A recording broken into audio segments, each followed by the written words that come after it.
Greetings, fellow armchair Imagineers. Blue Dragon 5 here with a patriotic installment of Disney Debates, and just in time for the 4th of July, brought to you by Tiki Club 32. Today's questions consist of the following. Which Disney character best represents the American spirit? Best wartime Disney short? Which Disney attraction celebrates the American spirit best? And an extravaganza of speed round questions galore. Oh boy. Alright, soldiers, grab your shields, wings, metal arms, and march down to the arena to the tune of the Star-Spangled Man with a plan. And remember, I'm with you till the end of the line. Let's greet our soldiers of fortune tonight, folks. What do you think? In this corner, he's as American as Harry Osborn's apple pie, waving a flag that's red, white, and indigo blue. It's Tiki! Dragon, I must say, like 5 references to Captain America in the first 30 seconds. That must be a record. And also, I've got Steph Curry in the background. Who is more American than Steph Curry? God bless America. I'm here to break that tie with Gabby. I'm here to win. Yeah. Oh, yeah. Ezra, you're here too. Hi, Ezra. Hello. Okay, go ahead, Dragon. I thought I was doing the introduction. So go ahead.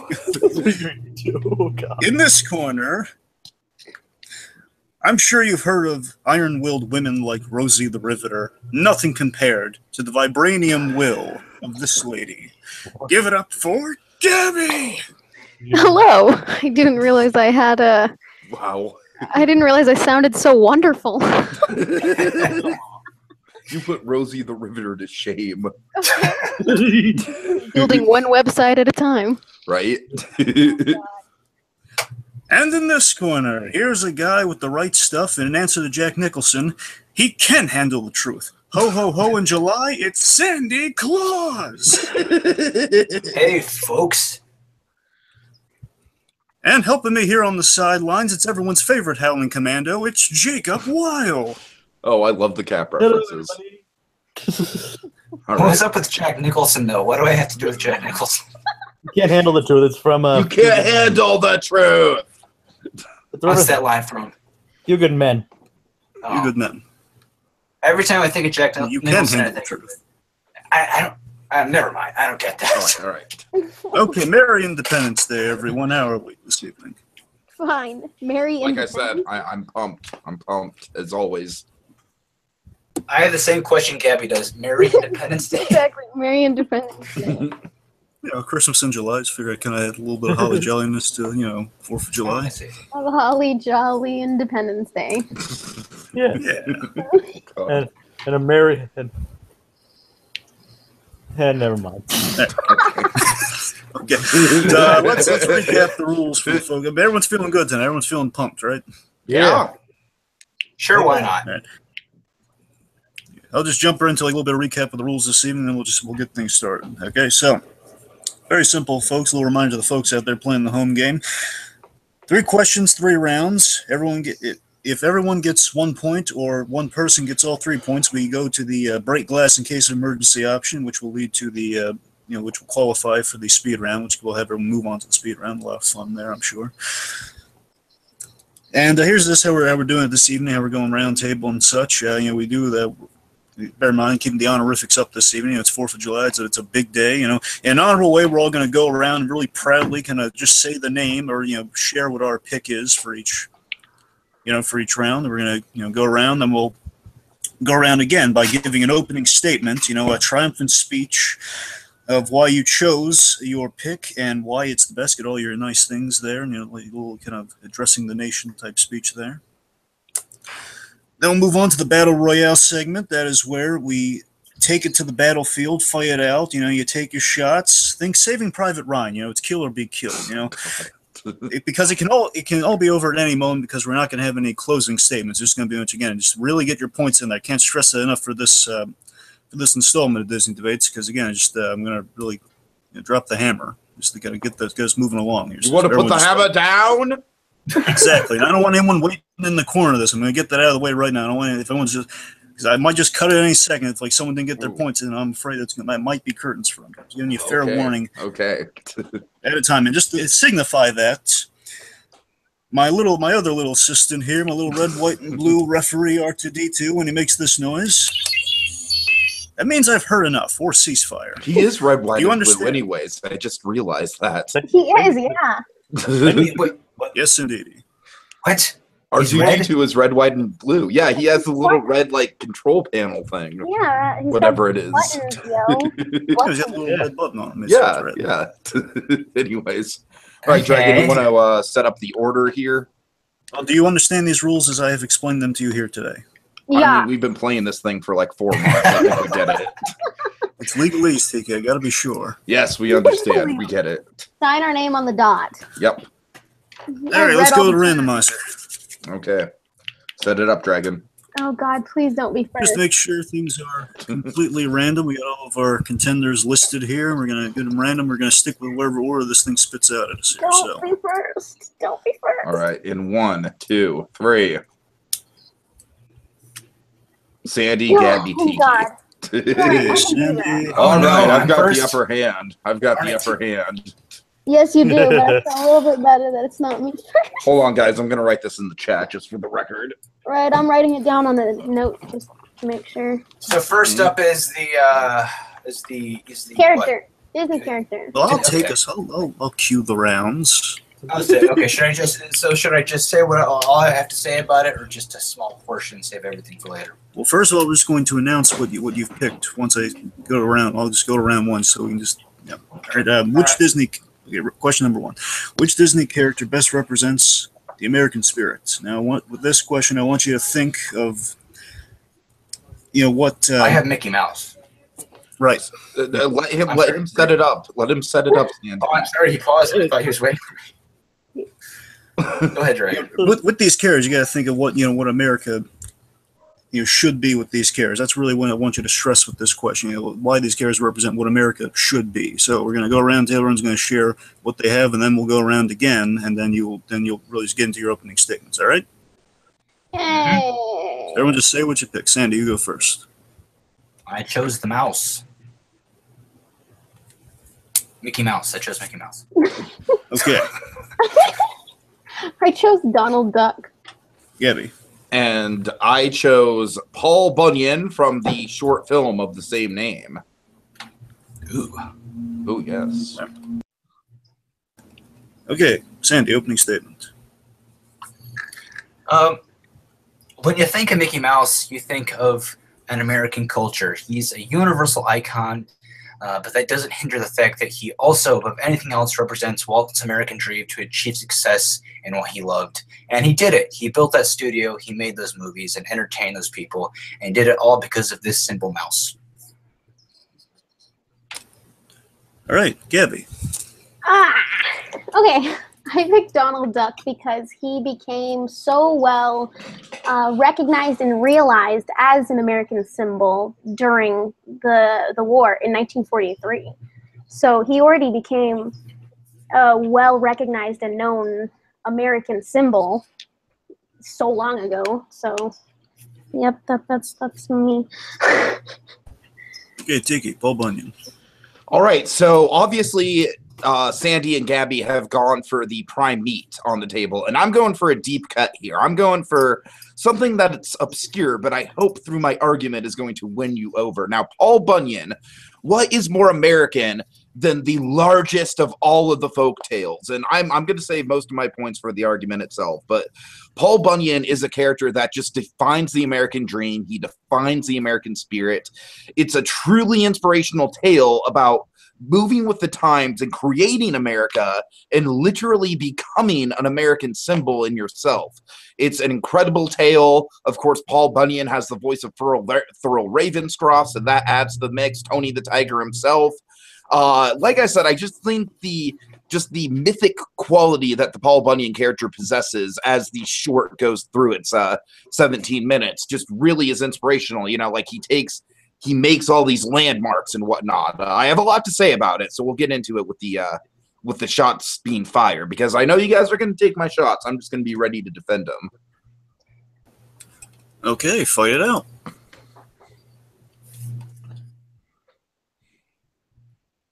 I'm waiting. You go first, Sandy. All right, well, Mickey Mouse, this is the mouse that not only changed the life of one man completely, that being Walt, of course, but this is the mouse that changed America forever.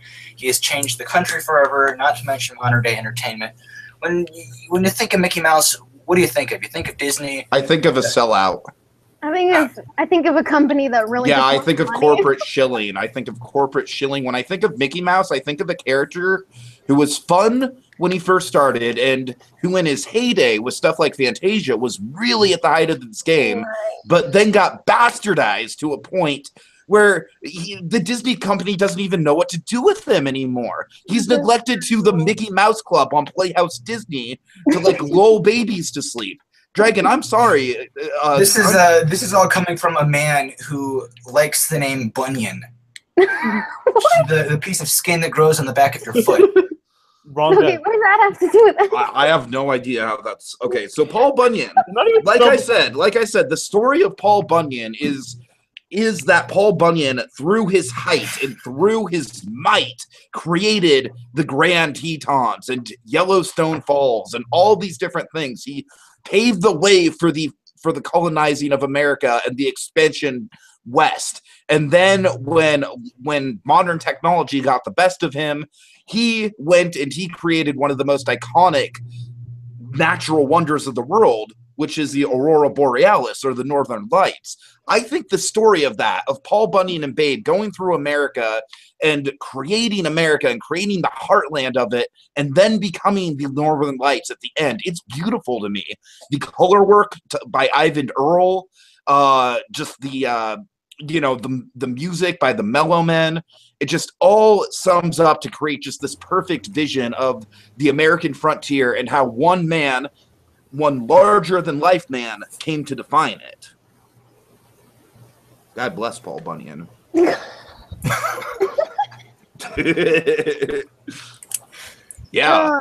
You could ask 99% of Americans what they think of when they think of America, and none of them would say Paul Bunyan. That's not. I mean, that wouldn't be their first choice. I mean, I do have to give you props. Paul Bunyan is a very well-known character, but I don't. When I think of an American spirit, the first person I don't think is, oh, it's Paul Bunyan, the really tall man Right. who chops down crab.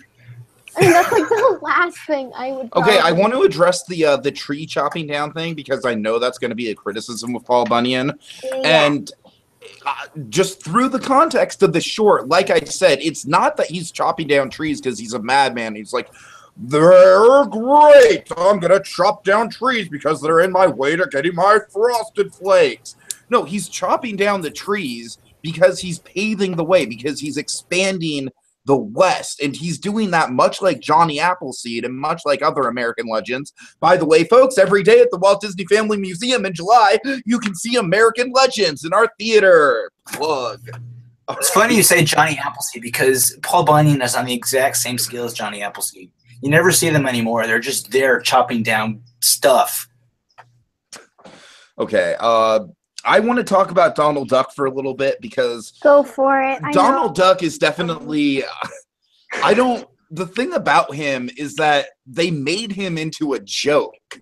Like, to me, it's a little bit offensive that they put this character in the war, and then in the 1950s, they basically created Chip and Dale and his nephews to fuck with him and essentially make Donald Duck this angry guy, and that's what we know Donald Duck as now. That's the big character trait of Donald Duck, is the anger. And I don't think that's very fun, and also I think it's offensive to PTSD victims.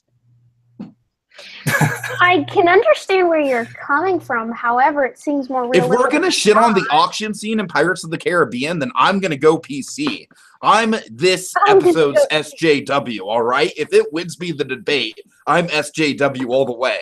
But like I said, I mean, Donald Duck did become an American symbol during the war, and even the New York Times called him a salesman of the American way.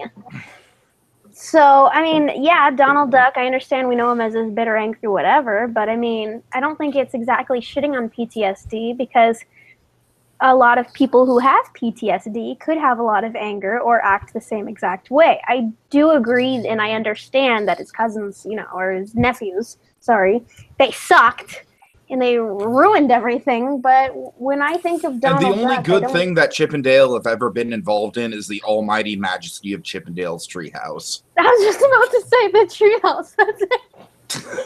That is it. But I mean, I don't see anything negative about Donald Duck. I mean, yeah, he can be a little angry, but I mean, who isn't angry? He's a dick. Especially in America He's a these dick. days. Okay, so what are you saying? So are you saying that Donald Duck is the reason why America went downhill? That he was this angry symbol for America, and that's what America aspired to be. It's all a trap, Gabby. It's all a trap. Hey, no, the mouse is a trap. Okay, if you want to talk about I think you and I can both agree. Fuck Mickey. Mickey is a corporate shill that the company has no idea what to do with. He is a symbol for American greed and capitalism. Fuck that guy. Okay, Paul Bunyan chops down wildlife. He chops down live trees. Okay, Do you see him hurt? Do you see? okay, I'm sorry. Do you see him hurt any animals in that film? He doesn't hurt any animals. He straightens out rivers. Yeah, not on screen. Not on screen. a lot of Disney characters play different characters. So the USA's Donald is a good American.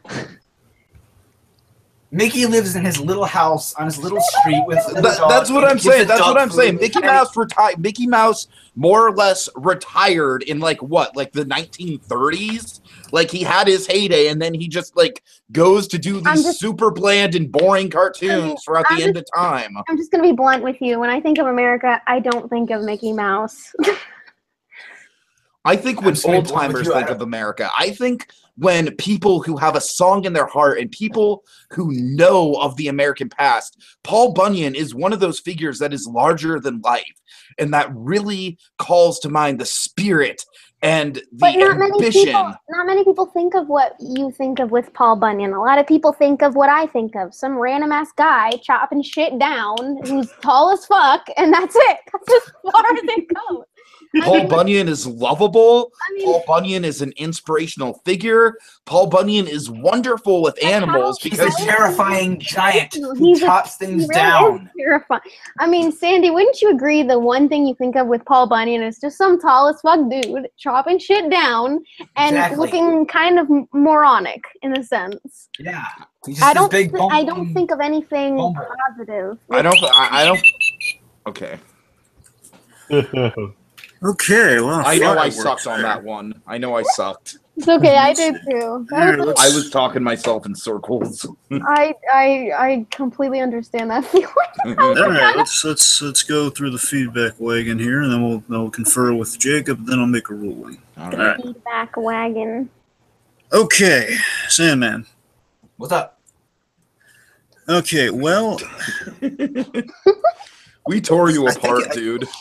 Sandy, I think you started strong with the fact Mickey, he's responsible for building Disney. I think it was a great way to open, but honestly, I think it's almost like you left your queen open for attack. I didn't really hear many. I didn't hear much defense or build or more additional build to Mickey aside from the fact that he built Disney and Disney's an American institution. That's really all I heard. I would have liked more about that. I think it would have been a little bit more won over by that. So that's kind of where I'm at with you. I think you started strong, but I think you kind of petering out as it went along. So we'll see how that's. I forgot to mention Byworks in that. It's what? Byworks, the guy who co-created Mickey. Oh. Kind of a Bill Finger situation, anyways. Yeah. Okay, let's go to Gabby. So. Oh God, I know. So Gabby, I think you're gonna win straight what? up. Oh God! Yeah, I'll be honest with you. I think you got this. Well, quite literally, I'll be the judge of that. So continuing. On. Okay. All right, so Gabby, I think you had a lot of excellent saves for Donald when attacked. So I think you had a really strong defense because Tiki was really laying into Donald Duck there.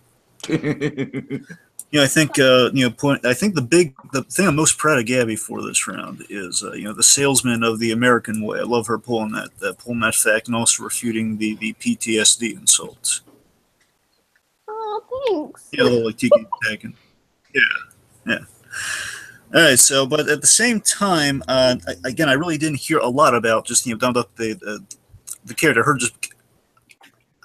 I'm sorry, I'm just trying to find how to word this here because again, you did speak of America, which is what I asked for. But at the same time, I would have, from all of you, honestly, I would have liked to hear a lot more about the characters than themselves. Because this was a hard question. Yeah, it was. Well, getting to Tiki, then, to the transition with that point. So Tiki, I think Tiki's biggest failing was that he talked more about the short than I feel he did the character. But it's a tricky territory because the character is somewhat of a myth. So again, it's kind of the story is the character. So I understand why that's a little difficult. However, I do feel Tiki had a lot of passion for Bunyan. He had a lot of passion for Bunyan. He really defended it. But yes, at the same time, he was a little repetitious as well as repeating the same points for Mickey. So I'm really torn. This race is obviously between Gabby and Tiki this round. So sorry, Sandy. I'm sorry, Sandy. Again, I think I just pushed on. Unfortunately, I think you kind of KO'd this round. But let's hear from. Right. Sandy, when one of your best arguments is like his name sounds like something that's on said the whole Bunyan argument. Which Sandy, by the way, that Bunyan joke, I'm not poo-pooing the Bunyan joke. I just wish again it had been more. You had more facts and more of a stronger case on the other ones. I think the Bunyan thing would have played better. That's just what I think of when I think of Bunyans. Okay. All right, Jacob. Why don't you weigh in here, Jacob? So between Gabby and Tiki, how you feeling? I pretty much. I was going to say I agree with you on Sandy, definitely. Well, thanks, Jacob. Some great friend you are. Stab your friend in the back. That's not what he's doing. He is a. Go ahead, Jacob. I have to be unbiased here. All right, but honestly, I kind of agree with what Dragon says. I mean, Tiki did make some strong arguments for Bunyan, but Gabby also made some good points about Donald, and the whole PTSD argument was kind of like thrown into nowhere, like you're just pulling something out of your hat. It was, wasn't it? I mean, yes, it might have PTSD, but it really doesn't. It's kind of like a negative continuity kind of thing, where it's not like something that like really relevant in a way. Fair enough. But Gabby, I mean, I honestly don't think you brought up. I mean, some of you. What I'm trying to say is like. He didn't have a lot of strengths. I mean, he had a lot of things to fire against Paul Bunyan, but sometimes your kind of defense fell against Donald. I mean, some of your arguments were great, but you kind of should have had like a bit more, in my opinion. Okay, Dragon, it's up to you. All right.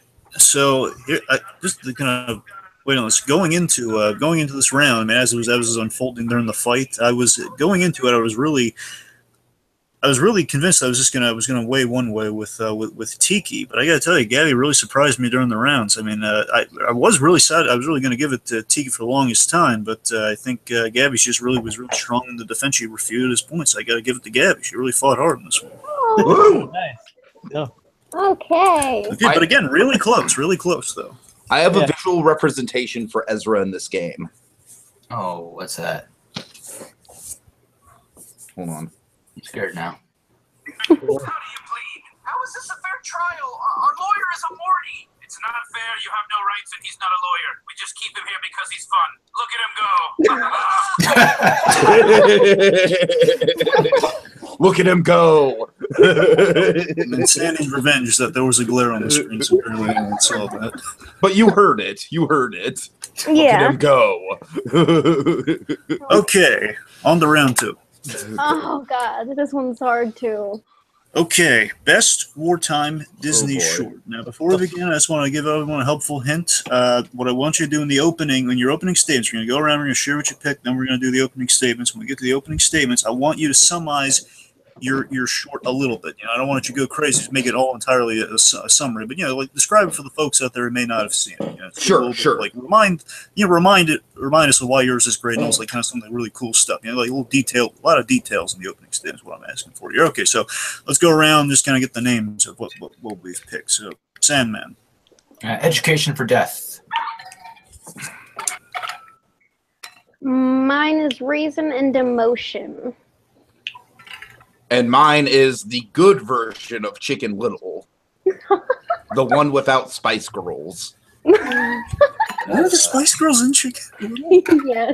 They sing Spice Girls. It's like a dumb karaoke thing they do. That was a pretty All right. bad scene. Sorry, Yeah, just kinda trying to that's wipe the my scene that mind. sticks out to me in Chicken Little for Agreed. some reason. Anyways, no, I'm thinking Okay. the good Chicken Little. Good. All right, so let's okay, Sandy, give us an opening statement. Give me a recap a little for us. Okay. Well, honestly, education of death. It's education for death. It never lets up. It's continually dark, sad, and unfortunate. And I've never known Disney to do something like this. Something this dark, something this just depressing. And honestly, I think that's why it sticks out. I think that's why it's the best, because it's not like the others. It stands out, and it's not the common happy-go-lucky Disney colorful cartoon that they're known for making. Cartoons they're known for making. Oops. I'm done. Well, Sandy, again, like anything, can you summarize what happens in the thing a little bit? Oh, is that what we're doing? Well, yeah, and basically say all you just said, but also again, like describe it for the folks out there who have not seen it. Like, what's the gist of it? It's basically just the life of a Nazi soldier from birth, being trained and educated in the way of the German government and Mein Kampf and all that stuff back in the era of World War II. So basically, it's just rise and fall of a German soldier. Okay, Gabby. Mine was reason and emotion. Reason and emotion is basically two abilities in a person's mind. And the short story shows that from birth, we only have emotion until reason, quote unquote, moves in. And we are run off of either reason or emotion. So the whole point is we need to have them balanced equally. Or, as the short says, we're running like a Nazi who is going off of emotion solely with no reason, and we don't want to be that way to fight the good fight. And that's it. Okay, Tiki. All right, so 1943's Chicken Little. This is an expertly crafted Disney short because it plays against expectation. At the start of it, it's your lighthearted, it's something like a silly symphony. It's introducing all the characters, it's going through, you see this villainous fox character, he's outsmarting the chicken. But then the brilliant thing about this short is that it slowly starts to seep in that it's a parable for the Nazi machine, and that the fox is preying on the things that the Germans fell prey to, on on pride and on I'm not summarizing it well, but basically the fox is an allegory for not just Hitler, but for the Nazi idealism of the time and how it engulfed the German culture, and how the German culture couldn't even do anything about it because it was so sly and it was so cunning, and it just got under everyone's skin. And Sandy, reason and emotion might be dark, but this has the darkest ending of any Disney short ever. Yeah. All right. What? Were you addressing Sandy or addressing Gabby? Because Sandy's is education for death. Gabby's is reason for emotion. I'm addressing Sandy. Well, yeah, but you said reason and emotion. Oh. Reason for sorry. Yeah. I've never seen the Chicken Little short. What? That's your fault. It's like 8 minutes long. Why didn't you do research? It's more like 10 minutes, but... Oh, still. Shame. Okay, that's my opening statement. Okay. An education for death is bleak all around, but Chicken Little is lighthearted until it builds to that climax where you get that gut punch in the end, and that, to me, I think is a lot more effective. All right, that's it. Okay. So, so remember, guys, going into this, about the transition into the fight here, I just want everyone fresh in their minds. Remember, key word, wartime Disney short. Not just like, why is it the best Disney short? Why is it the best wartime Disney short? Okay? Gotcha. Mm-hmm. Fight it out. All right. Okay. I think that looking at it, an education for death is just, it's way too bleak, and I think it almost accomplishes its goal too well, because it's hard to watch and it's hard to sit through. And it's too dark.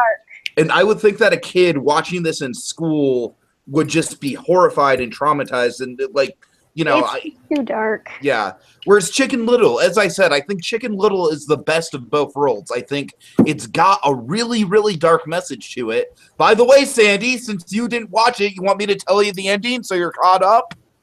Sure. The ending is that the fox leads everyone to his cave, and then he closes the cave door, and the narrator's like, oh, folks, don't worry. Nothing bad is going to happen. And then it cuts to the fox, and he's all fat, and there's a bunch of fucking chicken bones laying around everywhere. The end. It's not that dark. Well, literally, it's kind of a field of chicken. You know, like the wishbones from a chicken. It's kind of planted like tombstones. Literally, it's both. I think that the thing I like about Chicken Little so much and why I picked it is that I think it works so great is like it's both a short that, like I said, it kind of wills you into a false sense of security a little bit. But and that then seems a bit too much. I mean, with reason and emotion, it has everything that a short like this should have. It's got amazing comedy, fantastic animation, and it has meaning to it. So it's not the fact that it's so much lighthearted, but it has meaning. Like, it's fun, but you still like get touched. Like, okay, I understand that with reason and emotion, you know, they're able to fight the Nazis because they're working with them together. The thing with reason and emotion, Gabby, is you're saying, you know, it's like if the little kids are watching in school, they're going to get too carried away with all the bright colors and little dancing That's and not things true. like that. I didn't get... No. Maybe it was Tiki who said that. I don't know. But... No, I mean, yeah, I said that if you're watching an education for death in school, kids are going to want to freaking just hide under their desk and burn away. It's too depressing. While with reason and emotion, it's not effective propaganda because effective propaganda makes you want to watch. Effective propaganda draws you in. And I felt that reason and emotion did so. And Gabby, let me talk about some big problems. Wait, no, Gabby speaks. Okay. With the Chicken Little, I did agree that it did have its lighthearted moments, but at the same time, it does lead you to a false sense of security. So you think everything's fine, and then all of a sudden, before you have enough Gabby, time, that's exactly the point. That's exactly the point. That's what makes the short so effective is that false sense of security. It's trying to emphasize the effect that Nazi propaganda had over German culture and how, you get lulled into a false sense of security and then it is too late. So thank you, Gabby. That's exactly what makes Chicken Little so effective. But at the same time, it feels like it's a bit too much because of the false sense of security, though. Because it's not an effective war short due to the fact that it just seems like it's a bit too much. It's an ending that sticks with you, and at the same time, it is dark comedy. It's not like An Education for Death, where it's just bleak and there's no comedy in it whatsoever. There is comedy in it. Yes, there is. You mean like the fucking random Viking girl squeezing Hitler between her tits? Yeah, you mean like that comedy, Sandy? That comedy that seems completely out of place? It really was. Honestly, I think that part was even the worst part. Not even the fact that it's just so dark, but there's just this random part where this big-ass lady with blonde hair is just going around. In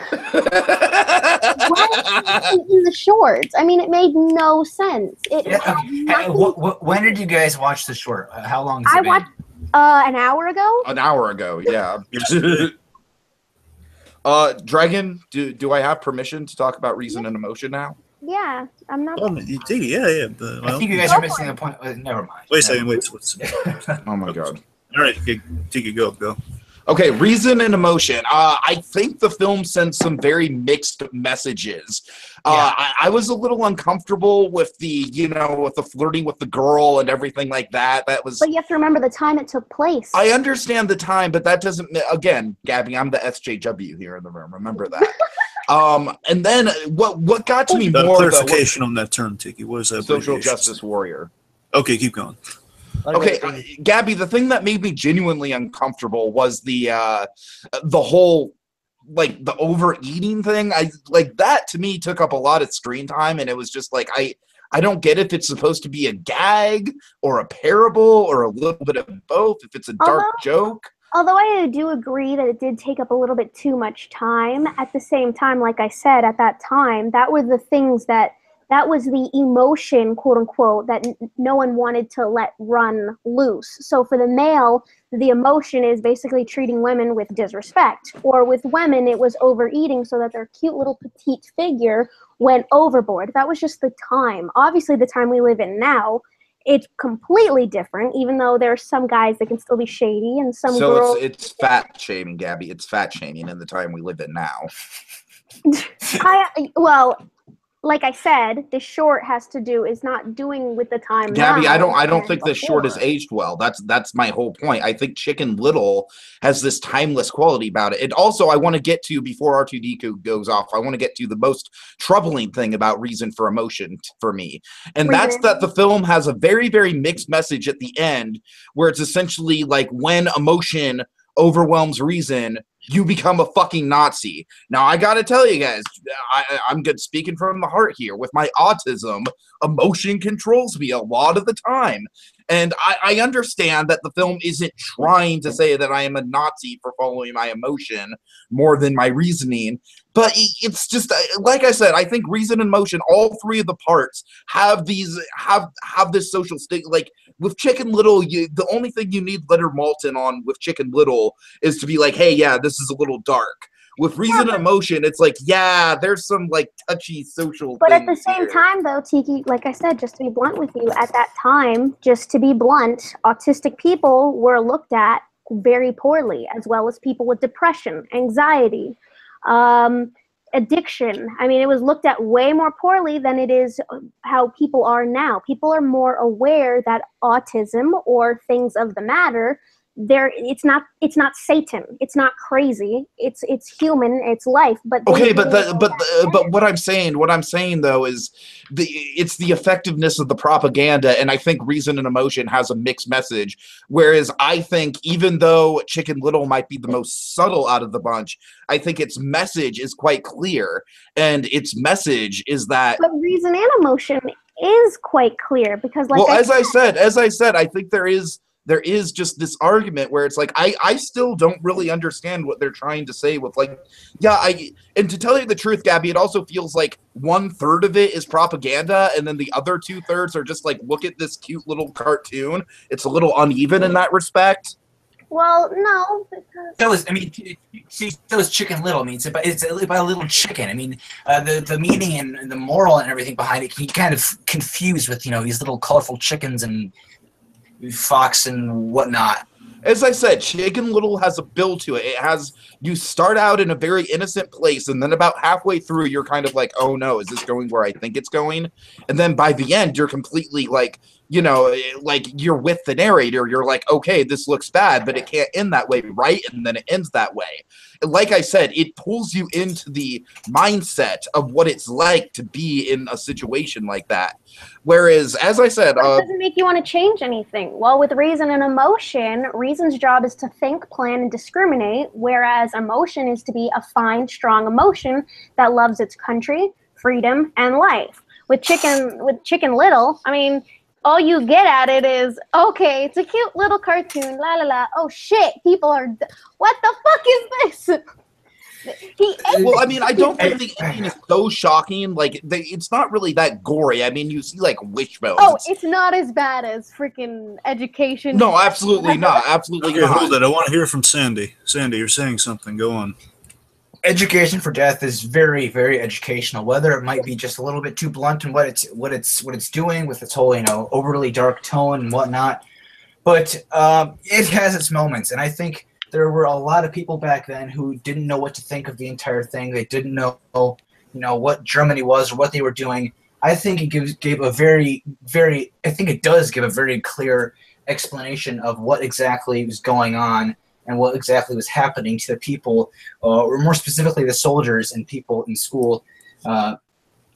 Honestly, Education of Death made like, if I were living in that time and I watched that short, it would make me want to shut it off and watch something cute and sweet. Like Chicken Little.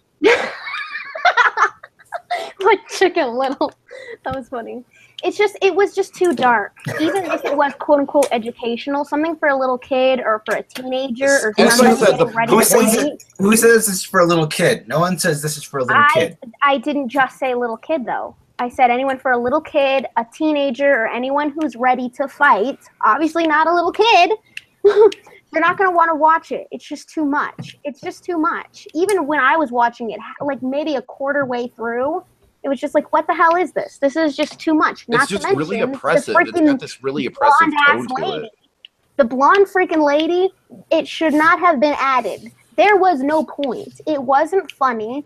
There was a point. It may not have been funny, but there was a point and reason behind it. Oh, and then what was the point and reason?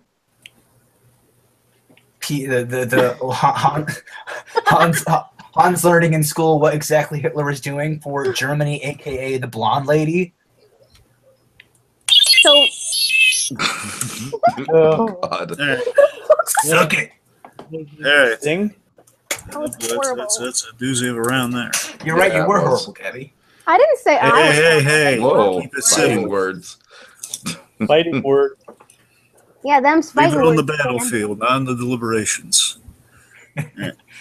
Okay, let's go around the bend here. Okay, Sandy, Yes. I want to say this. I think Sandy had the best pick. I'm going to say that right out the gate here. So I think out of all of them, I think Sandy just had the strongest pick, and I think he's laying some good foundation.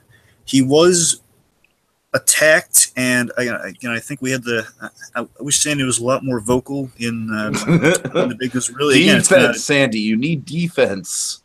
Yeah, I your think defense Sandy at one point was blah. I did think Sandy was waking up towards the end there. That's not that I mean that is offensively, but I'm saying it was like he kind of like you got the smelling salts. He was Waiting for these people to stop talking.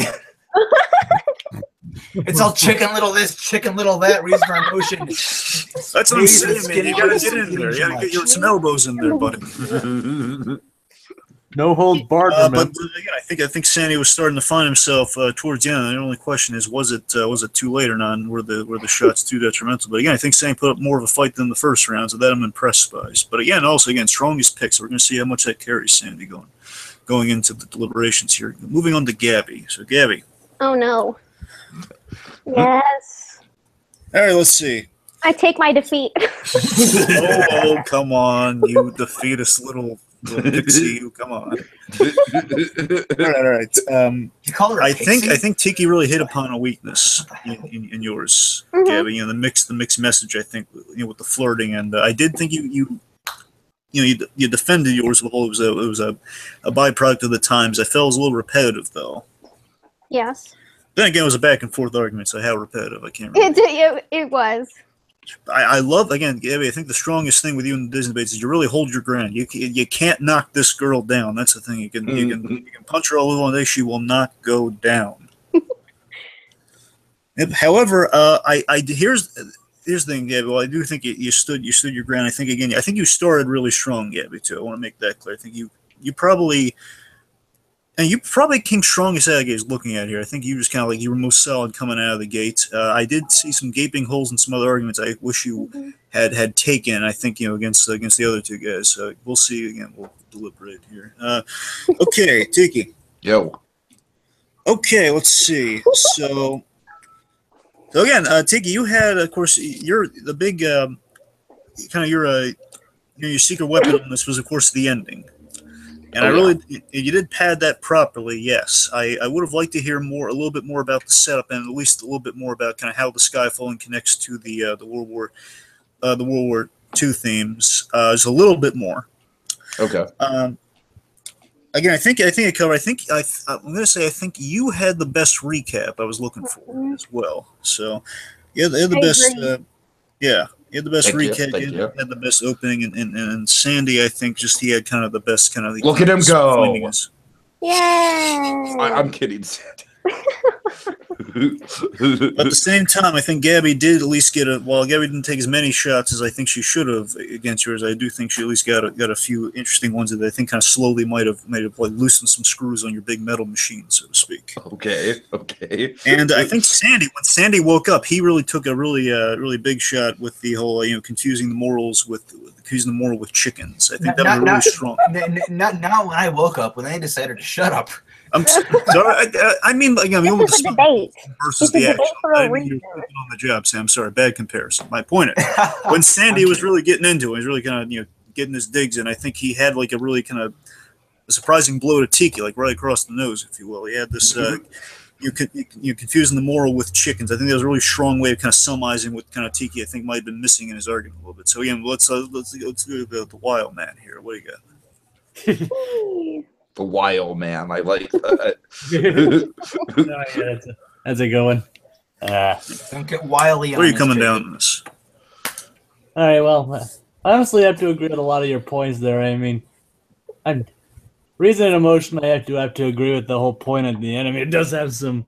You did say that's like you mostly talked about for that one, your defense against the reason and emotion was like the connotations it has now, but where the point was, what was it best during wartime? I can understand that, yeah. So I mean, that doesn't really hurt the argument any. It's just like that was just like them missing one of the major points of it. I get you. Even though back then it probably could be seen as a bit on the nose or a bit, questionable. Even then, I can see that.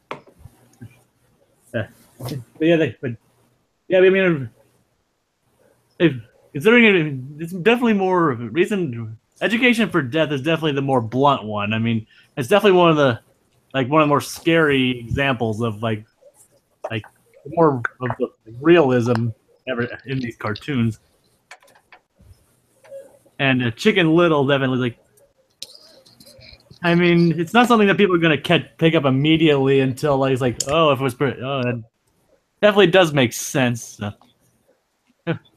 I mean, you should have you mainly talked about the ending, Tiki. I mean, you didn't build the whole leading up to why it's like that. You didn't say I talked about playing into the emotions and playing into the the subtle manipulation. Yeah, but you didn't talk about the comparisons to Mein Kampf or how Foxy Loxy more. Yeah, fair enough. Okay. How Foxy Loxy was more this actually was a Hitler an allegory for Hitler, and how the psychology book actually was was originally supposed to be a Mein Kampf book. I looked up the trivia. It was actually originally supposed to be that way. Yep. So, until I still think.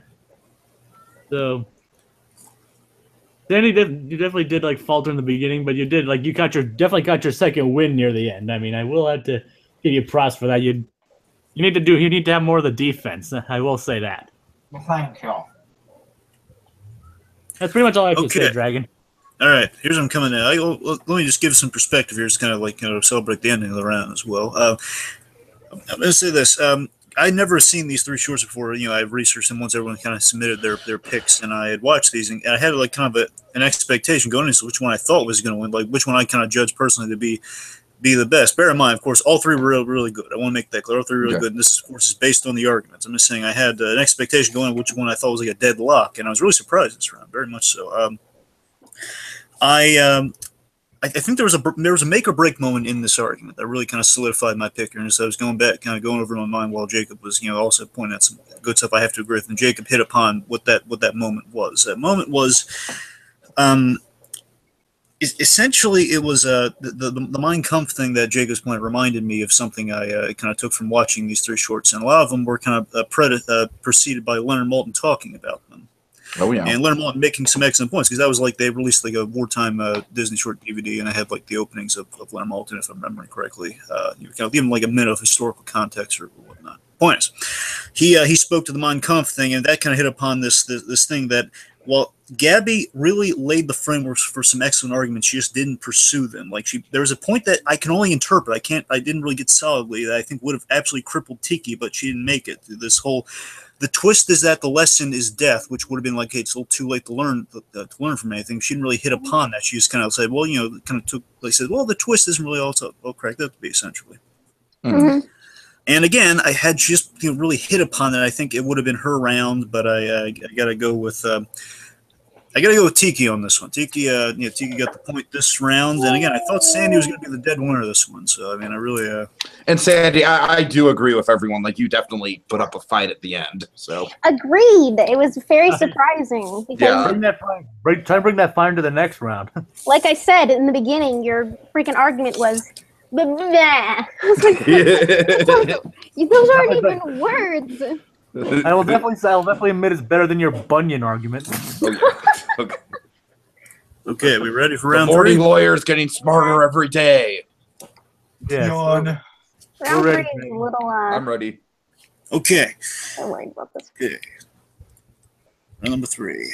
Which Disney attraction celebrates the American spirit best? And again, like the previous round, when we get to it, I would like you guys to recap the ride a smidge, just a smidge, because we all pretty much know the ride. Just a little refresher for the folks there. It's been. To be fair, all three of these are more shows than rides. Carousel of Progress is the only one you move in. Sorry, I abbreviated with rides, with the word attraction, so silly me. The point is, recap the attraction a smidge, and again, once you have a heart with the fight, I want you guys to. Well, the fight and for the opening scenes, I want you to hit upon like how it gives you that patriotic feeling, how this attraction really gives you that patriotic feeling. So I want you guys keep that kind of in the old mind juices flowing. Right. Okay, so we're gonna go around and share what we got here. So, Sandy, what do you got? I have the Hall of Presidents at Walt Disney World. Great. Gabby. Oh, okay. I was like, I'm not sure if we're supposed to have a short little thing about the ride as well, or just okay. Mine was the Carousel of Progress. And my selection is Great Moments from Mr. Lincoln, which debuted at the New York World's Fair and is now currently at Disneyland. Technically, so did Carousel of Progress. Yes, but I technically, all right. I actually went on the Carousel of Progress. Carousel of Progress during my trip to Disney World. Isn't it amazing? It was cool. All right. Okay, Sandy, opening statement. Remember, just recap the attraction. Just give us like kind of the cliff notes, if you will. So, like, overall, what's it about? All right. It basically retells the stories of some of our most inspirational leaders of the country and how America has climbed the ladder to overcome the endless difficulties our country has faced. Things that have become staples of what America is based on and what it's composed of. Is that all you need? Just a little summary of the ride, or? Well, no, I mean that covers it. But also any like additional stuff you want to say too. Okay, all right. I think that we can all agree that Hall of Presidents is a fascinating piece of Disney World. Walt loved his president, so this attraction obviously would have been very special to him had he been alive to be a part of it. It's incredibly patriotic. You have all the presidents up there on stage talking to you. Not to mention, the great video. They present beforehand, which is incredibly educational and very well scoped out. Okay. Gabby. Okay. Carousel of Progress. It's basically, the attraction is an exploration of the joys of living through the advent of electricity and other technological advances during the 20th century. Carousel of Progress, basically what it is it's showing what the typical quote-unquote American family would be like through the 20th century. Walt Disney himself even proclaimed that the Carousel of Progress was his favorite attraction and that it should never cease operation. So it's kind of like you sit in a theater, moves around, cute little music. It's a nice ride. It's a nice, decent ride. And it's showcasing progress in American homes. Right. Like the use of decent, just based on Saving Private Ryan recently. Just want to get that out of the way. Right okay. Getting on to Tiki here. Tiki, what do you got? All right, so Great Moments with Mr. Lincoln is the first attraction that you encounter on Main Street, USA. Besides the Disneyland Railroad, it really is like your first experience. It's your first animatronic. it just sets the foundation so well for what Disney represents and what America represents by being in Main Street USA. Of course, for those who haven't been to it, Great Moments with Mr. Lincoln, essentially the Cliff Notes is that you go into a lobby where it has a bunch of things like a miniature recreation of the Capitol building, old photos and letters of Lincoln, historical memorabilia, and like old portraits of Lincoln and whatnot. Really sets the stage well. Of course, there's also a little history of the attraction from when it originated in the New York World's Fair. And then you go into the theater. And every time the attraction goes, I think the attraction has a pace for it. And just to predicate my my debate, I think the pace thing is what I'm really going to hit Sandy on with the Hall of Presidents. I think Mr. Lincoln is far more better paced than Hall of Presidents is, because in 16 minutes, it tells you everything you need to know about Lincoln's involvement with the Civil War. We have that stirring video at the beginning, which kind of climaxes with this great song about the two brothers on different sides of the war, one on the north, one on the south. It's a really, really stirring and heart-tugging portrayal of what it was like to fight in the Civil War. And then after about 5-6 minutes of build-up, maybe 8 minutes of build-up, the man himself comes on stage. The curtains, the second layer of curtains open, and you see him. And Mr. Lincoln is the very first audio animatronic, the very first human audio animatronic to be created. He is a marvel, and he is an inspiration for the technical, for just the man himself is an inspiration, and the audio animatronic is an inspiration in itself. And then the speech is stirring, the speech is riveting, and there's this moment that gets me every time in Mr. Lincoln, guys. Excuse me if I'm going on for a little long, but in both Mr. Lincoln and Hall of Presidents, there's a glory, glory, hallelujah build-up where the music starts to stir as the speech goes on, and then glory, glory, hallelujah starts playing. In Hall of Presidents, it really just kind of happens, but with Mr. Lincoln, there's curtains to the side of Lincoln that open up, revealing a starry sky as glory, glory, hallelujah starts playing. I might not be saying this right, like I think I'm a little long-winded with this, but the moment where that starry sky gets revealed in the theater and Lincoln's up there with his speech and the music stirs gets me every time. I think Mr. Lincoln is a perfect Disney attraction, and I think it is by far the most well-rounded and patriotic experience that you can find at a Disney park. All right, to the battlefield. Kill each other. Carousel of Progress is a commercial for General Electric. That's all it is. That's all it'll ever be. Not exactly true, though. Just because it was designed for General Electric doesn't mean that it doesn't have the American family portrayed. I mean, it's not very patriotic, though. It's more just, American. It's like, look at this cool shit we have. Well, That's Carousel of Progress is literally look at this cool shit we have, the ride. Yes, it is. They didn't say what's the most patriotic. The American spirit, but still, patriotism is a big part of that, Gabby. At the same time, though, the whole point of this was it's showcasing progress in America, which America itself is progress. It's based on progress. So the whole point it's not based on electricity and how far we can get with it, though. But technology, yes, and that was one of the parts with technology and the progress of technology. That's what we as America, or as Americans, are based on progress. And the whole point of this freaking ride is to progress. And the whole point of There's a Great Big Beautiful Tomorrow is the fact that, tomorrow is going to be another day where we can accomplish progress. And make even more electric stuff. I know. That's my problem with Carousel of Progress, Gabby. Like, I love the attraction, but we're talking about like the American ideals here, and you do bring up some good points. But like Ezra's saying, I definitely think that it's a little one note with look how far. Like, technology is one element of America. But I don't know. I just think that Mr. Lincoln. Let me talk about Hall of Presidents for a minute. As I said, Hall of Presidents suffers from pacing. Mr. Lincoln gets done in about 10 minutes. What Hall of Presidents takes 20 minutes to do. But the Mr. Lincoln attraction isn't the original attraction from the what's the word? The World's Fair. Yeah, the World's Fair or Disneyland. Actually. Neither is Carousel of Progress. That no. And Carousel of Progress technically is not the World's Fair one or the Disneyland one. And Tiki, let me just say that the Hall of Presidents, they have to cover a whole lot more than just Lincoln's life. And honestly, I think they kind of fail at that because while the video is good, it goes on a little long. It goes on too long. We get this weird little and now the abridged great moments with Mr. Lincoln. You know what that is to me? It's like, you know how Pirates of the Caribbean is shitty in Florida? Like that Mr. Lincoln is like the equivalent to It's like this abridged speech by Mr. Lincoln that doesn't have any of the context to it.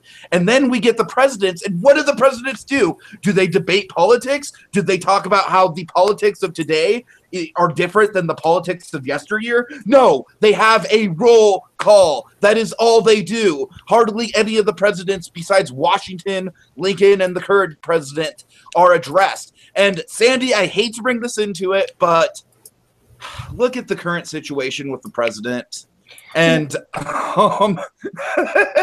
I think this show, a big key fundamental problem with the framework of the show is how they have the current president being the one to deliver the rousing speech at the end. They're probably not going to do a speech. Well, actually, no. I actually have some clarification on this. So, actually, Gabby, tell me how up to date are you on this? Because I heard that there was a lot of paranoia if it was going to be done or not. Then they said yes. They're removing all dialogue from all the presidents. So that what's the date on that news, Sandy? A month? How recent? I don't know how recent. I know they just said that they're not going to be giving any of the presidents any kind of dialogue except for George Washington and Abraham Lincoln. Okay, but you don't think that's to me that just addresses the flaw of it, where it's like it was a good idea, but I think Trump, kind of just railroaded the whole thing. Because of him, now we don't get all the rest of them, and actually sitting through all of the speeches, now there's barely anything. That seems a bit pointless. Yeah. It just seems like they should just now close down the ride, because if they're going to take away, basically the whole freaking point of that ride was for all of them to speak. For now, only 2 or 3 of them. Seems pointless. It's not anything he did. It's just they don't want to offend any of the viewers. No, yeah, I understand that, and I don't want to turn this into a political debate. Okay, let's not turn this into politics. But I agree. Trump's a divisive guy, right? And there have been other presidents that have been divisive. Of course, there have. George Bush was divisive in his own way, as was Obama in his own way. But I just think I think with the Hall of Presidents, it's a good idea. I just think I think Mr. Lincoln is a more flawless attraction than Hall of Presidents is. I think Mr. Lincoln, some of the things that he said, you can't really catch what he's talking about at some points. And I remember almost falling asleep every time I've gone in, because there are certain parts of the attraction that just don't make any sense. He doesn't seamlessly go through into the next sentence. It's like he talks about this one thing, and then he's going into somewhat of a Civil War kind of deal, and then he holds up a paper, and that's as much as I've ever gotten. It's because the speech is an amalgamation of different speeches. That's why it's a little bit scattered. Yeah, but I think the reason why they do it is that they don't just want Lincoln reciting one speech. They kind of want a whole, a blanket statement of Lincoln's entire ideology, and that's what the speech represents. Well, the original attraction had different speeches that he was already saying. Now they changed it into some thing where he's got a couple speeches, and then talks about the Civil War, and they went from Lincoln and the actual speeches that he had said, where it was more powerful, to they changed it to the bunch of random. No. Everything that Lincoln says is still from a speech. The whole thing is that they kind of chopped up some speeches and spliced them together. So it's still Lincoln's words, though, Gabby. It's still Lincoln's words. But they're chopped up a bunch of Sandy, what do you got? Okay. Gabby, you can go ahead and finish. I'll talk after you. No, that was pretty much my point. Mr. Lincoln is the original attraction was to show the speeches that Lincoln had given, and the only reason why they really put it in Disneyland is because it was Walt Disney's boyhood, best president, whatever the hell. Hero. But now, hero. But now with just a bunch of cut up speeches, and like I said, at the end he holds up this paper, which really just looks like a tamale or a burrito. It's confusing. Okay, you know why the paper is there? Because it shows that even Lincoln is imperfect. It shows that. As a kid going in there, I thought the whole point of that was some old ass guy was making a speech and then eating a burrito. Okay, and that was as a young kid. That's just you being okay. Off the burrito thing, on the Sandy. Disney is well known for cartoons and fantasy-based stories, so I think with Hall of Presidents, I think it's really impressive to find they care so deeply about the history of our nation, as far as to build an attraction dedicated strictly to it. They put every single president we've ever had in that ride. I think that is incredibly impressive. I think that impressive. Just that amount of dedication and love they're showing for the history that our country has gone through and the different stages and everything. Yes? I think the problem is that they glaze over so many presidents. It's like it's basically a popularity contest of who gets to speak. You know, it really is. Only a couple presidents say one thing here and there, and the rest of the time most of the animatronics I've noticed like barely even move in that thing. They really they're just kind of static. You're kind of stabbing yourself here because you're the one talking about the pacing, but you want all the presidents to say something. Well, they should all equally only say a couple things instead of one of them saying a good, 2 minutes. I'm not saying someone like William, like Henderson, like I'm not saying like the obscure ones should say something, but I'm saying you want a 2-hour long ride? No, like why doesn't Kennedy say something? Why doesn't why doesn't Teddy Roosevelt say something? They address those people in the video, but then when it comes time to the attraction, they're just Sandy, if you actually sit through the attraction, I did. You basically I've seen the entire thing. I've seen the entire thing. Okay, then you'll know that all you get is a story from Morgan Freeman, and then you get some, not all, but some of the presidents saying some generalized, half-assed thing that they think a president should or would say. It's not even real. Even with none of it's real, yeah. They're all animatronics. Every ride has all these attractions. Mr. Lincoln is the most authentic because Mr. Lincoln is.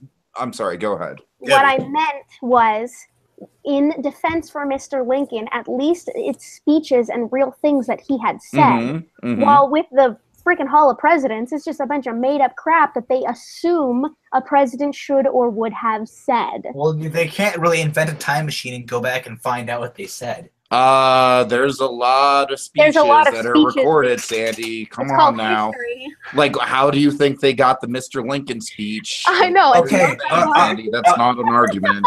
That's not that is okay. Sandy, you are back to lawyer Morty stand. Hold it, Sandy. Look at him go. Hold it. You want an hour-long ride, Tiki? You want all the presidents to make their little speech that they found recorded somewhere? No, dude, you're completely missing. Oh God. Okay, thank God. Like you're missing the point, dude. Yeah. Oh man. Oh, that was fun. I didn't even look at him go. I couldn't even get into Carousel Progress because. All right. Okay, let's start with Sandy in the Hall of Presidents.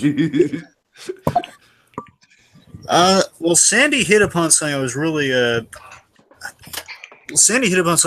looking for in this argument. He hit upon the kind of the majesty of being surrounded by all the presidents and like kind of the detail and just kind of again really looking for kind of how it celebrates kind of the American spirit best, and it gives you that feeling. So I think Sandy was hitting upon that, and that was a big benefit of what he was. Oh, Dragon, you Hello? muted yourself. Yeah, I'm sorry. I'm here. Sorry. Sandy was on my point. Sandy was on the money with what I was looking for. I just wish more of his time was devoted to that because with everyone in this argument, I think everyone was a little repetitious. All right. Yes.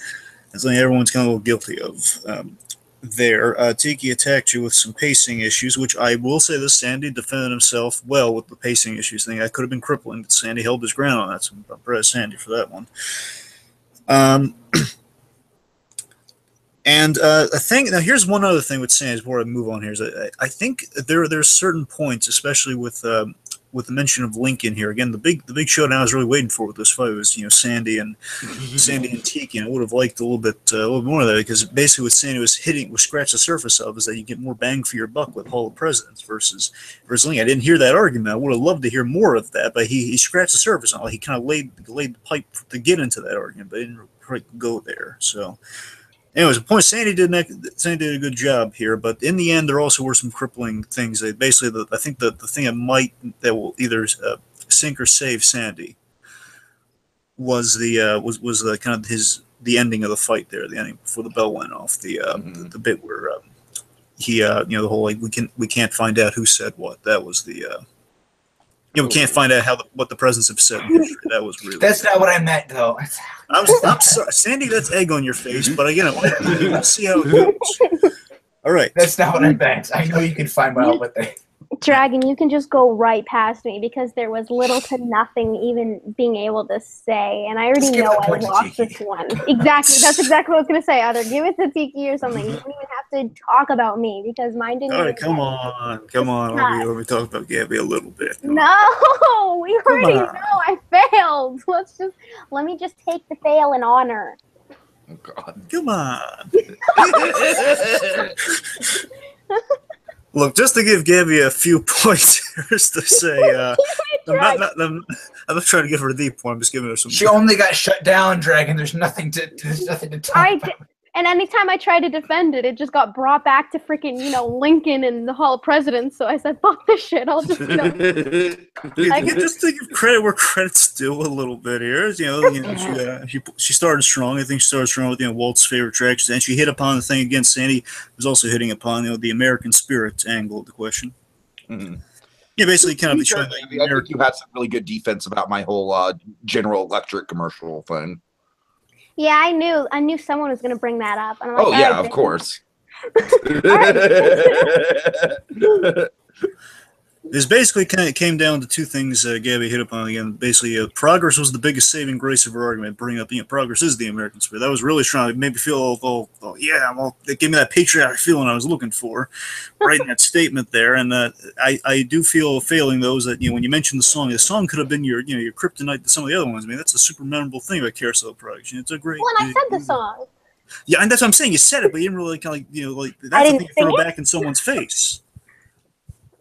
Right, I think like you just said, and that song again. That was like feeding into the progress things. I'm saying you had some strong points at the same time. Tiki kind of got you with the one note. I should have sang the song. Giving me 5 points. I know all the words. There's a great big beautiful tomorrow. Tiki. No, Tiki. Yo, let's just again. I wish Tiki really hit upon the history of the ride a little bit more. I mean, what I'm saying is. Like the fact there are a lot of really great fun facts about Lincoln, about how they actually like a molding of Lincoln to work off of. This is really proud how he brought this actor on to voice Lincoln, how he came back. I mean, there's a lot of kind of extra cool stuff he really could have added to the. I mean, to be fair, I think my backstory was pretty long-winded as it was, Dragon. But I think you did. I think you did really well. Yeah, I was actually expecting you to win it. All right. Let's see. I think I love how Tiki lingered on that moment in his opening. That was really. Good. I'm glad you like that. Well, however, backstory.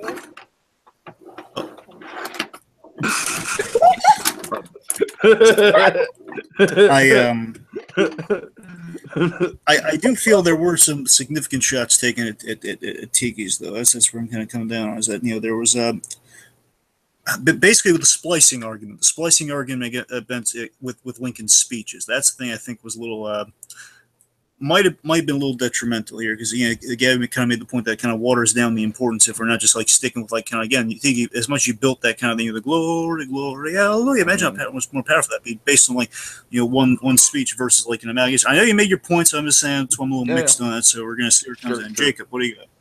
Where are you coming down on these three guys? Tiki won! Yay! Not you, the other one. Abby, come on. It's like I'm talking to myself. I mean, I don't know. I mean, Fun fact though, as wasn't able. The Hall of Presidents was actually closed when I went to my trip. And it's still closed. It's going to be till they figure it out. Yeah. I love that way of putting it. Until they figure it out.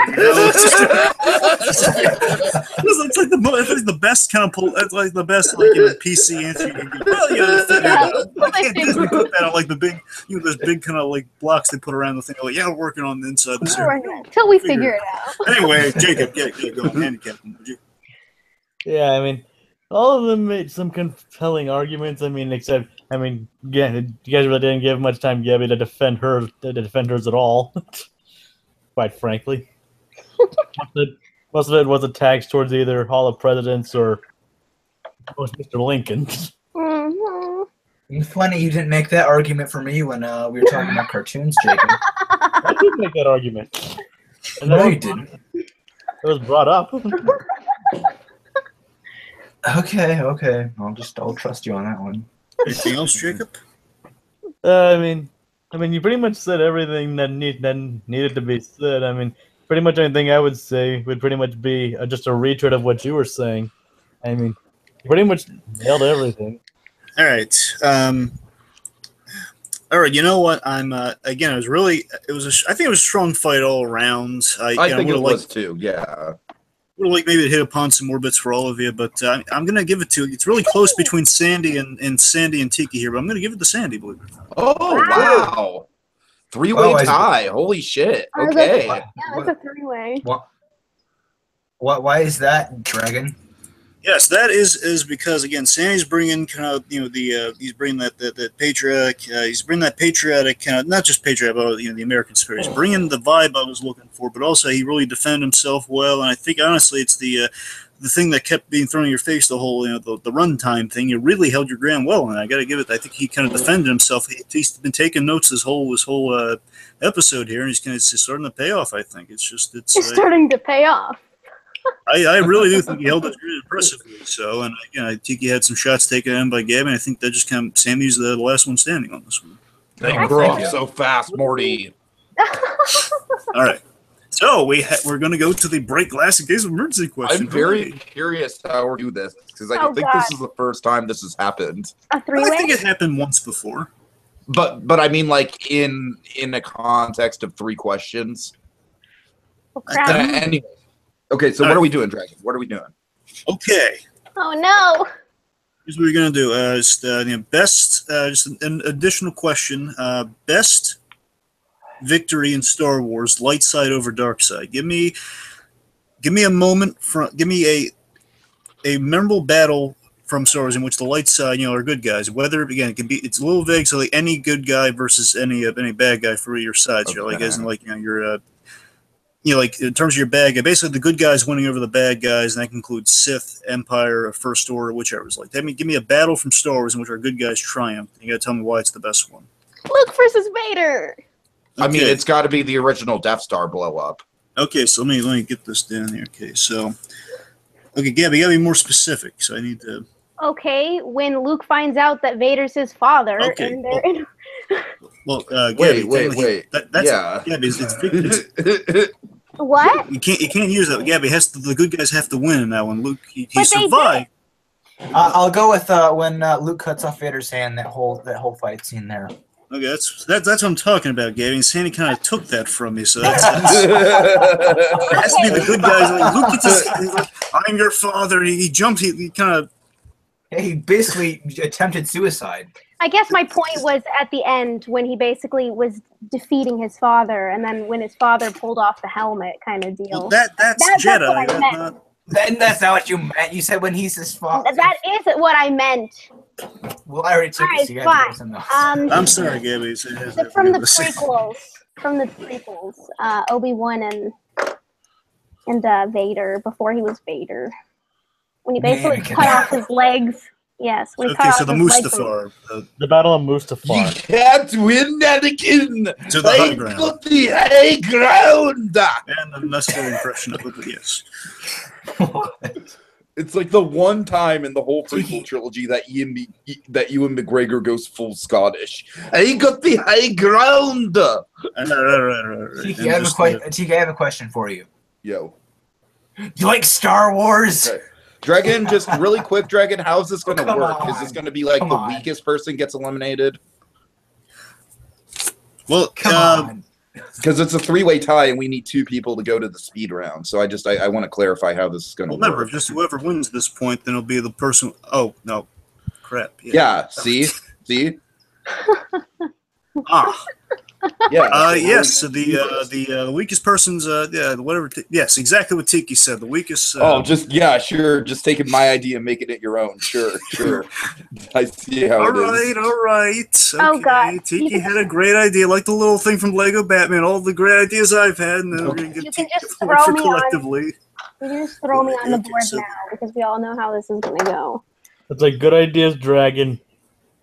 Dragon so many to everyone else one. Okay. Does that satisfy everyone? How we're gonna do that? Yes, but is it going to be a speed round or a regular debate?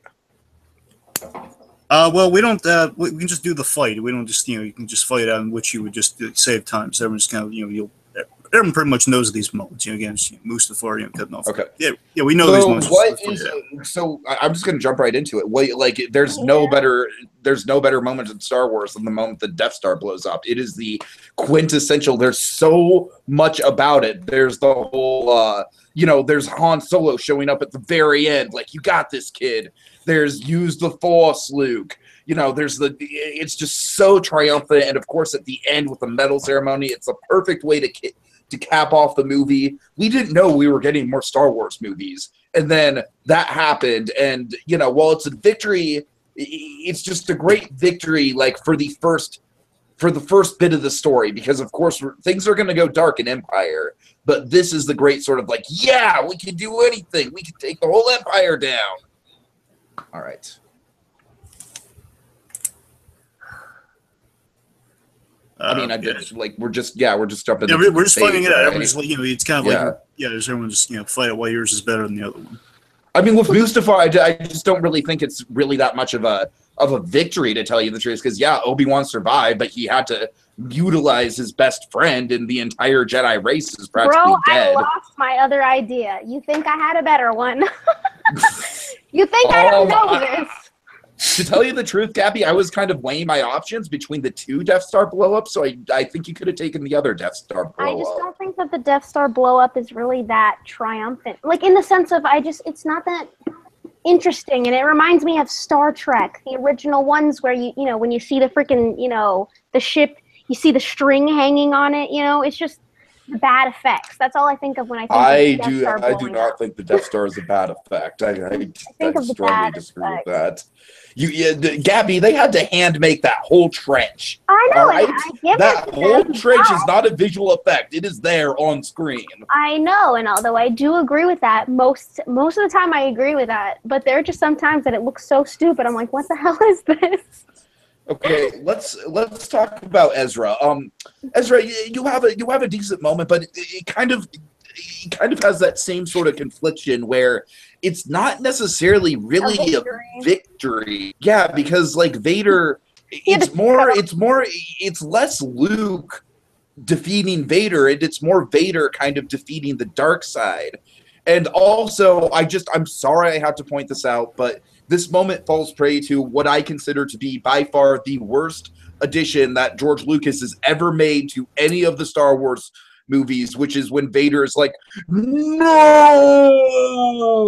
When he tosses Palpatine down the thing. It's like, I know that's not in the original movie, but like that moment just stings the memory for me. It just, I think that's a perfect example I get stuck on the fact that he cut his hand off. How is that a victory? He lost a hand.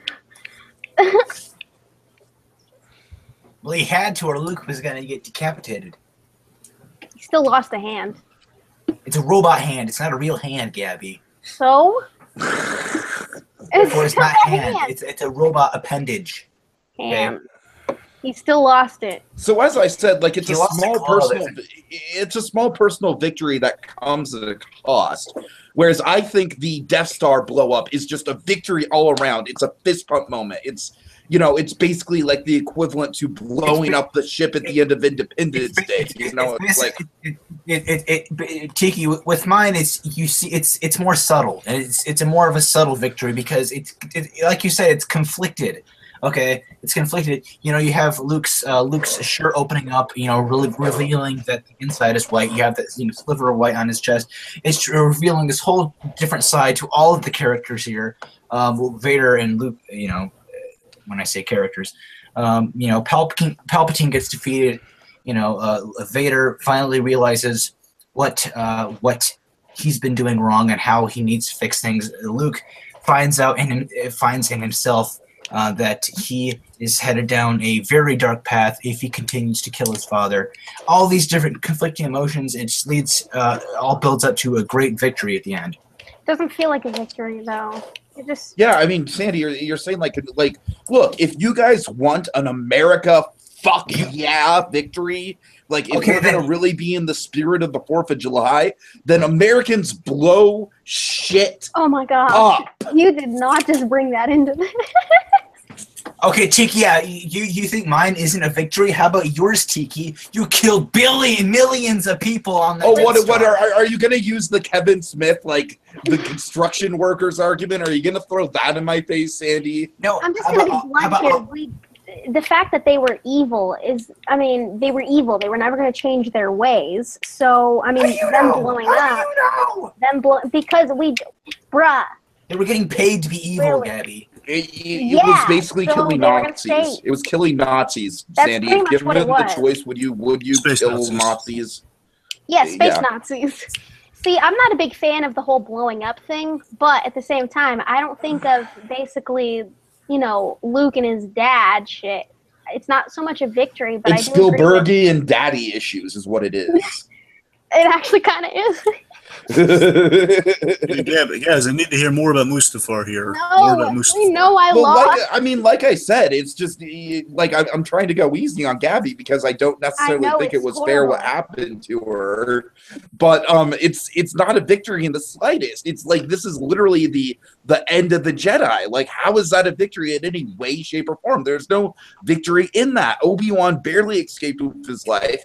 He's now scarred. Like, this encounter is the thing that turned Obi-Wan into a hermit and made him and Yoda both go into exile. This is not a win for the Jedi in no way, shape, or form. Victory would be in itself because of this event that Obi-Wan did become a hermit, and because he became a hermit, then later he was able to help Luke because of his So basically what you're saying is that the shitty events of your fight eventually led to my awesome America fuck yeah, let's blow shit up moment.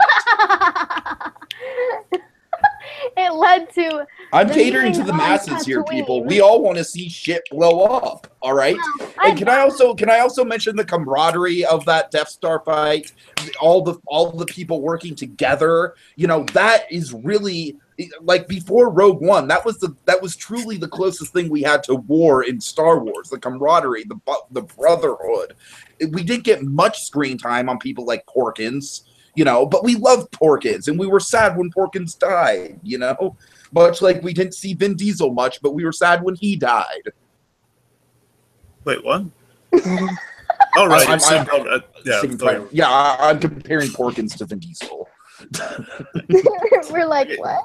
Okay, Gabby, I need to hear you kind of talk about yours a little bit more. Let me hear some good things about Mustafar. I just got to be honest with you. Like, I'm at that point where I've given up, so I'm trying so hard to fight, but I'm like, I picked one. I hate the prequels with like a passion. So you picked something from them because I literally felt like I had no other choice. All right. Andor fight. What about the Andor fight?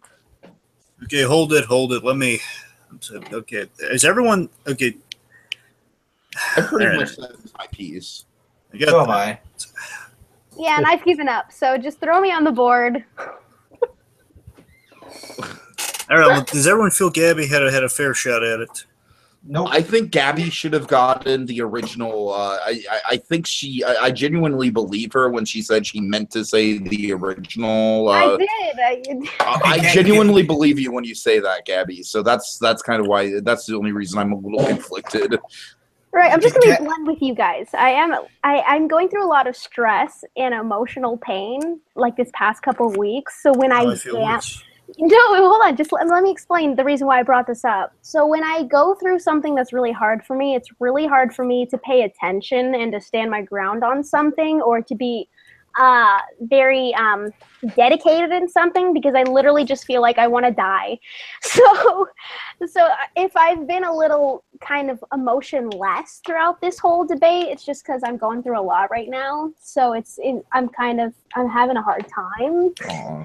So I'm sorry if I've been a little lame. No, you're fine, Gabby. You're totally fine. I'm Well, here's sorry the you're thing. I'm sorry you're going through that. It's okay. It is what I'm- it is, you know. I'm conflicted here because I feel like maybe we should. I'm hearing consensus here. We should give her a second chance. I'm going to leave it up to Gabby. Okay, we'll give her. Basically, I know how foolish it sounds, special Evan. I mean, I'm almost debating a do-over of some kind, but We don't have time. We literally. No, we Do you don't. want to just randomize it? or you guys? Would you guys? I think the whole Star Wars thing in a 4th of July debate is kind of what the heck. I don't necessarily feel that way because like I said, I was very much trying to play on the America fuck yeah with mine, but I would be for the Purple Rock of Death if you guys are for the Purple Rock of Death. Purple. Sure. Purple what? What are you talking about? I have no idea what the Purple Rocket Death is. Okay, so it's a Survivor reference. So we put all 3 of our names into the randomizer one more time, and the person who comes up first on the list is the one who is eliminated. Oh, All right. So is everyone signing up? Does everyone sign off on this? You guys think? I think it's the only way we can. I'm okay with it. Yep. Everyone, get your torches ready. Let's see. All right, It's really so, only let's get the randomizer up, and folks, it's a first for us, so we're gonna. Yeah, Purple Rock of Death. Does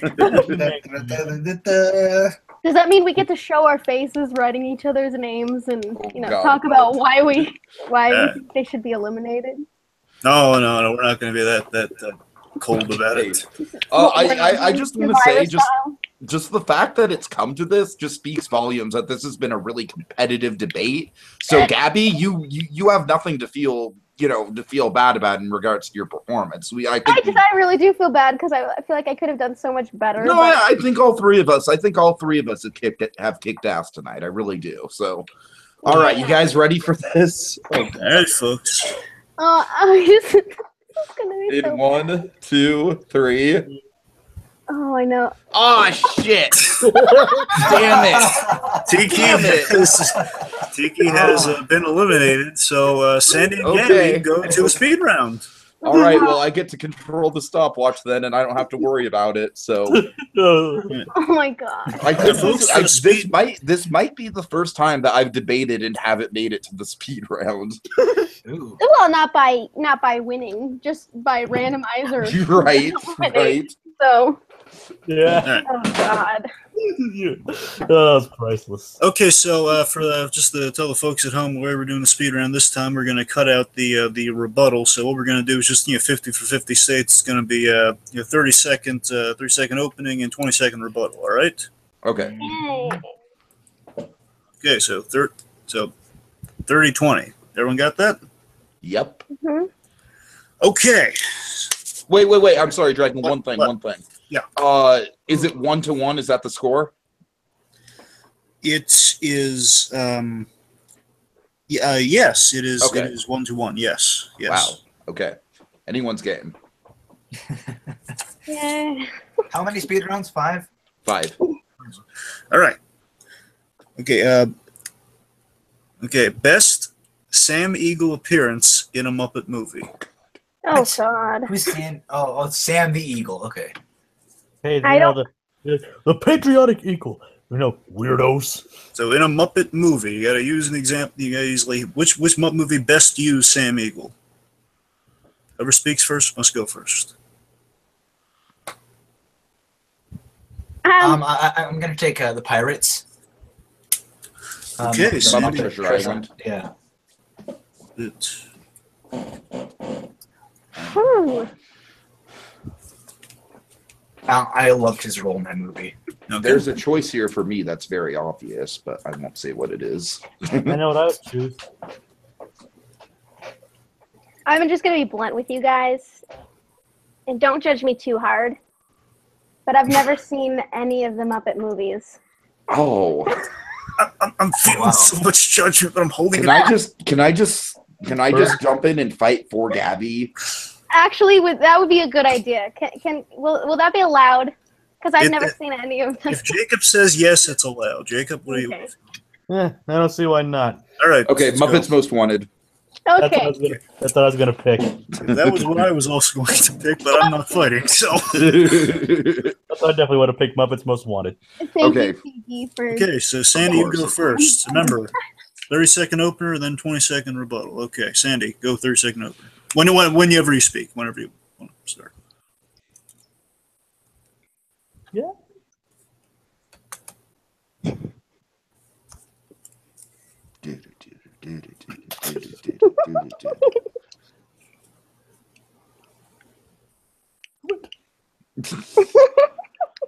Gotta love that dead air. You know, that's actually a song. He has a cool hat. What? The clock is ticking, Sandy. Go. Go. What? Wow. He's Sam the Eagle, and he gets thrown overboard in a lifeboat. Then he comes back.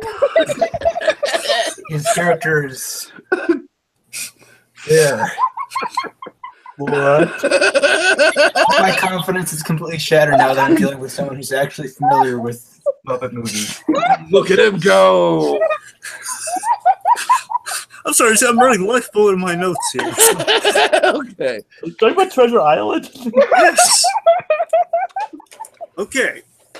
Muppets Most Wanted is a star-making turn for Sam Eagle. He gets paired up with Ty Burrell, and they have this back and forth dynamic that is just absolutely infectious. It's a classic buddy cop scenario. Sam the Eagle is the cop who's trying to pin the murders on the Muppet weirdos. So in a way, it's Sam the Eagle trying to hide from his past. And it's the perfect character arc for him. So much good comedy. Wow, I sucked.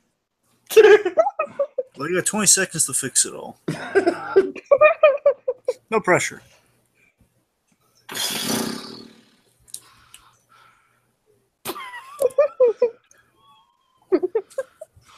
Dude, He's the first mate to Captain Abraham Smollett.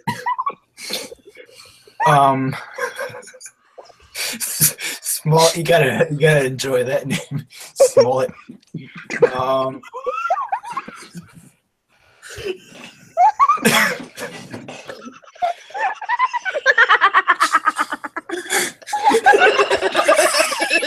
He's adapted as an action figure. I'm surprised.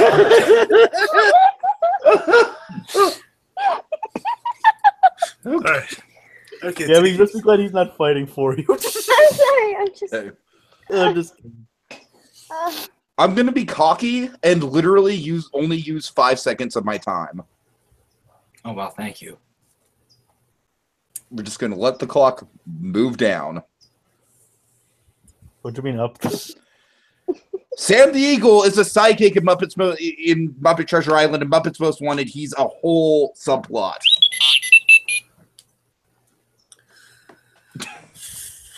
I just got cocky there. I just got super cocky.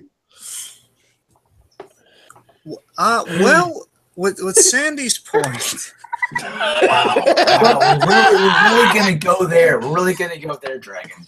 would you just like me to skip to what the ruling is? Please. My only defense was that he's an action figure. Okay. Point goes to the Gabby. What point?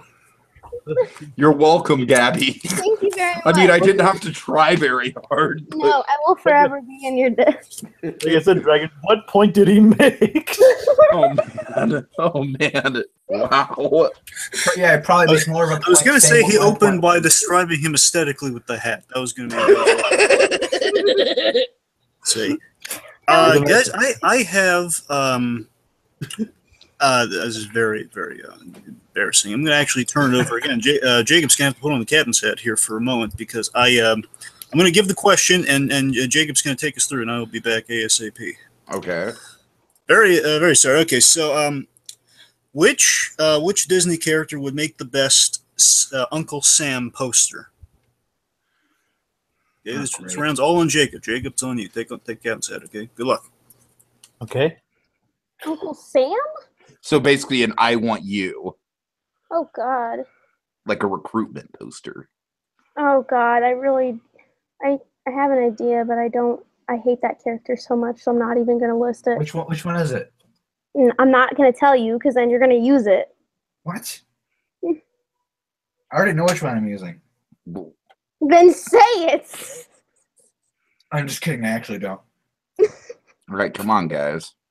It's a Trying. speed round. It's called speed round for a reason, guys. You know what? I'm gonna put 30 seconds on the clock.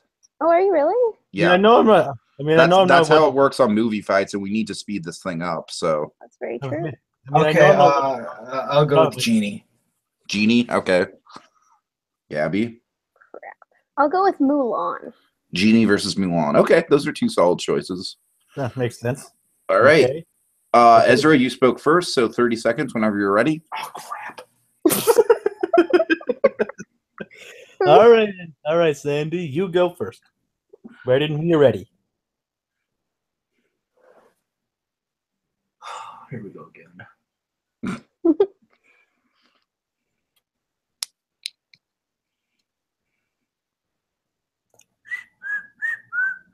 Do do do do do.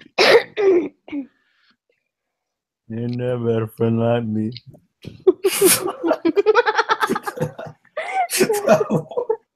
That was awesome.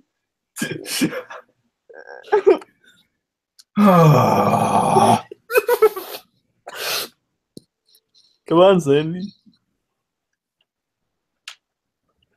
I know what I want to say. I just don't know how to say it. Yeah, that's Sandy. You've got 10 seconds to start speaking. 10, 9, 8, 7, 6, 5, 4, 3, 2, 1. All right, I'm starting the clock, Sandy. I'm sorry. You know what? Sandy, come on. I don't want to do this to you, man. I honestly, I do not know what to say. I honestly have no idea. What? Bruh. You picked the character. I know because I was pressured. Okay, do you want me to fucking step in and fight for you, Sandy? Are we gonna? How about we do that now? Okay, Genie cares for the well-being of everybody. Okay, he's a good guy, so I think it's only fitting. That he be placed in that position of an "I Want You" poster instead of Uncle Sam. He's he's lovable. You can't help but love Robin Williams / the Genie. He's always there to fight for you. So why should you be there to fight for him? I'm done. I'm actually quite impressed with myself. Okay. Wow.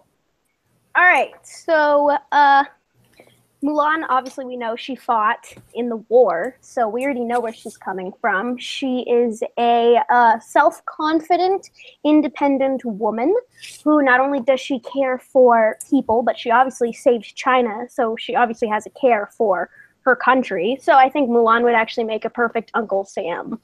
Although I know it's not, China, but she cares for people, therefore it kind of makes sense to put her on a poster. Aha. Okay.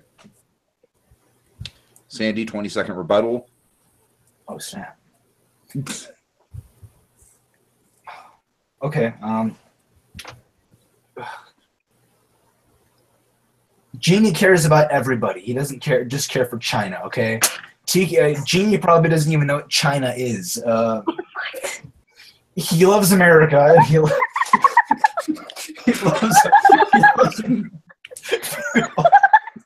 extremely. He's somewhat biased in his choices, but he loves everybody. That's 20 seconds, Sandy. Wait a minute. Before we start the clock, I just want to say one thing. Jeannie wasn't even in America. I mean, I didn't just say she only had a love for China. I said because she's shown her love for China. Jeannie flew to America when. This is all right, Gabby. Okay. Your turn. Right. He All used right. his magical Aladdin power. Shut up. Sandy, it's her turn. All right. Mulan proves to be fierce physically and mentally, as well as self-reliant, impressionable, and persistent.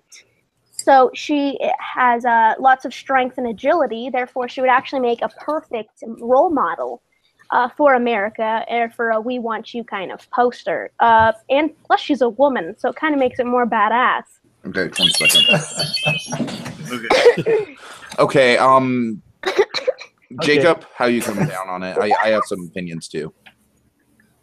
Then, Doesn't know what to say. okay, I'm still starting to reel all this in. Dragon, you missed it. Okay, I'm just gonna say I think Sandy's opening. Hold on, Jacob. Let me just. I think Sandy's opening statement was honestly like the first 30 seconds were a little bit stronger than Gabby's, but then he just like Sandy, you could have recovered from the China thing. Like I get what you were trying to say with that. You could have recovered, but instead it just like derailed the time on your clock, and Gabby just struck back so hard. So for me, I think like it was close in the beginning, but I think that last rebuttal was just That last rebuttal would just be rebutting what I already said, so I didn't know what to say, and I knew you were just getting angry at me if I didn't have anything else. Yeah, that's pretty much it. Where did you even get like he wasn't in China, he wasn't in America, he was in the Middle East, for crying out loud. Yeah, I know, right? I mean, not that I'm sure like Well, Agrabah to be exact. That's what I said. he never exactly explained why he'd make a good Uncle Sam kind of character. Like He has a beard, doesn't he?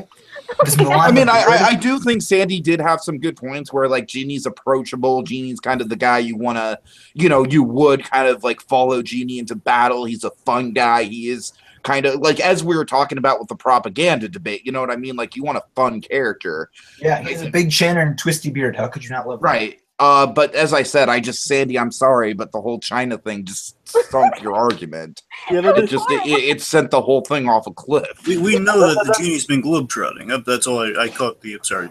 That's all you The guys. reason why you said that is because I said that Mulan saved China. So if she could save China, she cares enough for people that she would obviously make a good leader. All right, we're not really debating, but yeah.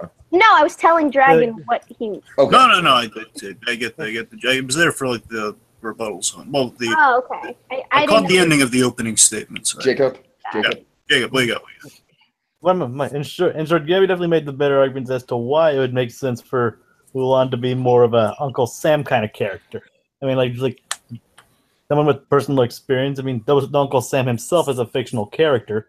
It would actually make sense. And Mulan is actually based on an actual, at least in a folklore, at least as well. Uh-huh. So it actually kind of has a historical context to back it up, which I'm surprised, which you could have really used in your argument, Gabby. This is true.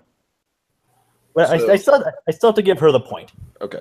She definitely had the overall stronger argument, especially the second part. Okay. Okay, so we're at 3-1 right now. If Gabby Yep. wins this last debate, if Gabby wins this last question, it'll be 4-1 with 2 questions. So Sandy will be out. Sandy, you have to catch up. Yeah, no shit. All right. I'm just saying this could be for all the marbles right here. Yeah. Sorry, Sandy. Don't be sorry. I put myself. Don't be in sorry that. just yet. He has one more chance. All right, Dragon, Okay. you're taking back over the reins, right? Yes, I'm back. Sorry about that, folks. That's fine. That's fine. Anyway. That's Okay. fine. Which, in the spirit of Christmas in July, Oh God. which is also which Disney also in the spirit of Christmas in July and Olaf's Frozen Adventure. Oh man. Oh god. No, please, no, wait, what? I haven't even seen that. The Frozen short that they're going to be Oh. releasing this It's in year. front of Coco. They're putting it in front of Okay. Coco. To be So what- more exact, What's yes. the question? Okay, which Disney film should get a 22-minute Christmas special aside from God. Frozen? Wait, which? Oh, I see. Oh, gosh. Oh god.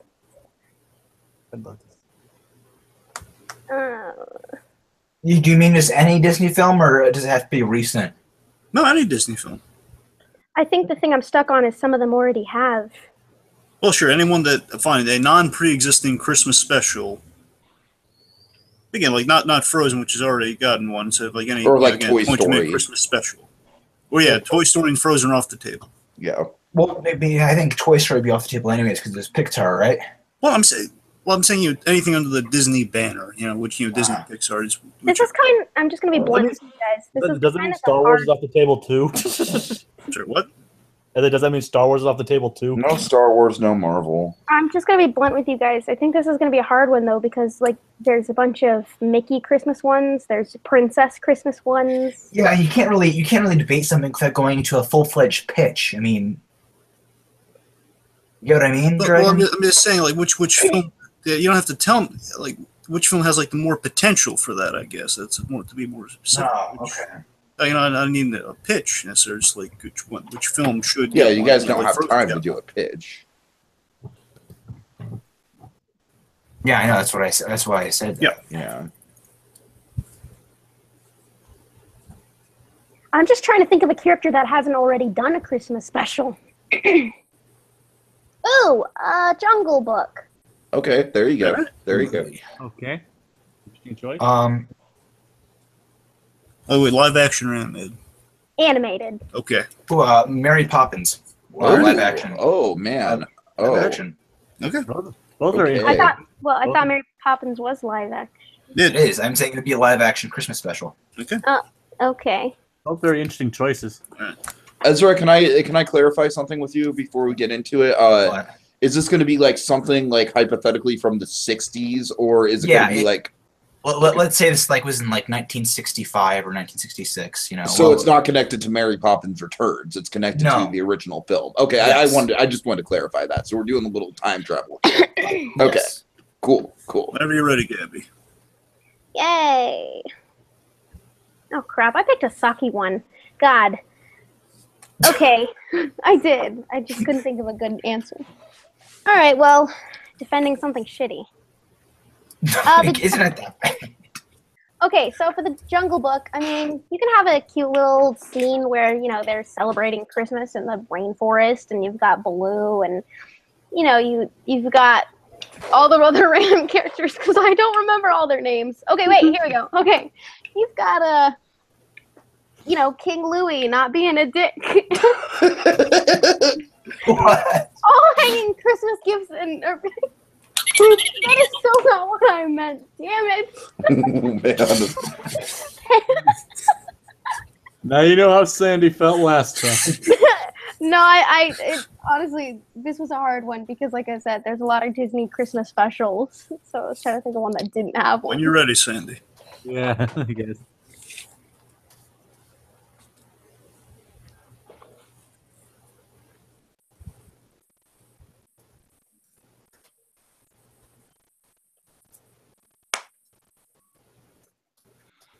Jim Jiminy, Jim Jiminy, Jim Jim Chili. Okay.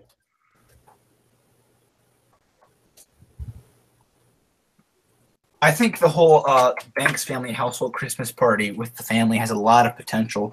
I'm not exactly sure what the story would be or the plot or anything like that because that's obviously isn't a pitch. But Mary Poppins herself wouldn't exactly make an appearance per se. It would more revolve around Bert and the kids, which I think in and of itself has a lot of ground to work with there, since they're all very interesting characters and have a lot of space to work with.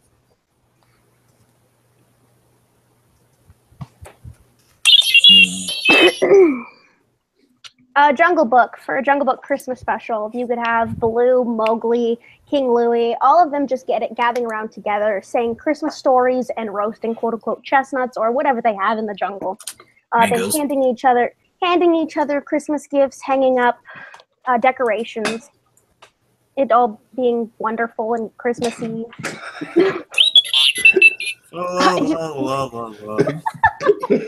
Right? I'm just picturing Bert drawing Christmas scenes in the sidewalk. I think that's a great image in and of itself. And the kids, of course, they wouldn't be able to transport themselves inside of the drawings because Mary Poppins wouldn't exactly be there. Who knows? I mean, I guess you could. It depends on what the circumstances are and what's going on. I think just that image.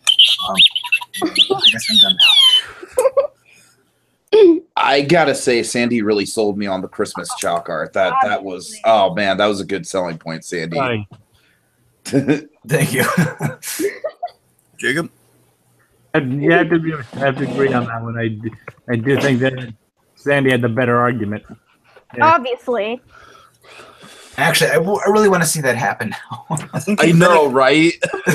even if it's like 90-year-old Dick Van Dyke. That I know. I know. I think Sandy backpedaled a little bit on the with Mary Poppins is going to be in the thing and not be in the thing, but on the whole, I think Sandy won it. Yes. Okay. Okay, all so right, you're still in the Sandman. Yeah. 2-4, or wait, no, 2-3, 2-3. Yeah. Yes. I was going to say, I don't have a 4. Yeah, no, you're right. Okay. This one's gonna be tricky. This one's like kind of fast on the draw one here because you guys are gonna. This is basically one of those questions where believe it or not, there are two characters in the Pixar universe that have the same exact name. We've never addressed it. No, it's not Martha. Martha. What's going on now? There are two characters two very patriotic characters in the Pixar series of films and all the Pixar universe, and they have the same name. So I'm going to clarify these two characters. I'm going to clarify which film they are from. Now, after I say the second one, whoever says that's when you jump on. You claim which one you want to defend. All right. Oh God. Okay, so they're both have the same name. So I'm gonna say this character from this versus this character from that, and then you're gonna pick one. All right. Oh God. Okay. It's gonna be a real quick draw. I have no idea who these people are because I can't think of characters with the same name. I can't either. This is a fun piece of trivia. Okay. God. All right. I'm surprised you never knew this one, T. Actually, I might know this one, but All right. You ready? I might actually know this. Okay. Sarge Yes, from I Toy did. Story. Oh, okay. Versus Sarge from Cars. Toy Story. She got it. Because I knew, I was like, wait a minute, it's Sarge. Durr. I mean, Sandy, you have Sarge from Cars. Oh God. I feel What about bad Sarge for from Sandy. Cars? You have to tell why which Sarge is better than the others. Oh, And just to clarify for the folks out there, Gabby has To be fair, I don't really think this is an even fight. I really don't. That's why I told you it was a quick draw. Oh God. But still, I mean, again, Sarge is fine. We talked up Sarge during the Cars 3 thing. I guess. Okay, so Gabby, you're gonna have to go first, and again, the time constraints. So, which Sarge is better than the other? Okay. Well, 1, Sarge is better because it's from Toy Story. 2, he's loyal to Woody and under his orders send his troops on different missions. Most commonly, he sends them on missions. Okay, Sarge is, I don't know, he's strong-willed and he's loyal. I mean, that's as much as you have to really say. And he's from Toy Story, so it makes him even better. I really don't have anything else to say. I mean, I don't have anything. I'm literally trying to think of something. Yes, Sandy, you're not down and out. Think about it. Okay. Sarge from Cars is the stereotypical army pissant. He's annoying, and I don't like him. He's a jerk.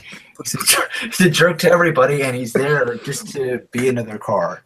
Oh wow! I'm done. What? What? Sandy, your guy is that Sarge. I know. Okay. Do we even need to do a You rebuttal? can't We debate need the to do a two rebuttal. sergeants. The Sarge from Cars is obviously a lot more insignificant than the Sarge from Toy Story. You can defend that, Sarge. I don't Okay. necessarily think that's true. I haven't seen any of the Cars movies in years. Neither have I, though. The Sarge from Toy Story wasn't really that significant of a role either. The Sarge from Cars has the fun back and forth with Fillmore. That's what I was hoping you would I don't know get. who Yeah. Fillmore is. I don't care about Cars. I told you to pay special attention when I listed them. Dragon, I know, but that's not going to change whether I've seen like an hour and a half. Dragon, What? can we do another quick draw that I've been wanting to do that I think is a little bit more even? Could we? Yeah. All right, but I don't know what Tigger's got cooked up, so you're at his mercy, folks. Okay, so during the bicentennial, Disneyland had an event where they actually hosted a presidential election, and the two characters they had running for president were the two characters. Like, basically, when I say the characters, this is going to be another quick draw. You have to tell me which of these two characters would make the best president. All right. Okay. So the two characters that Disney had running for president were Tigger and Winnie the Pooh. Oh, Tigger. Okay, I'm cool with that. Okay, so just for the record, are we just gonna wipe the other one clean? Like, is that just not gonna be a point? Yeah. Okay. Might as well. Okay. So Tigger versus Winnie the Pooh. Okay. For best, who would make the best president? All right, Gabby. Okay, Tigger is energetic. Although, yes, he is best friends with Winnie the Pooh.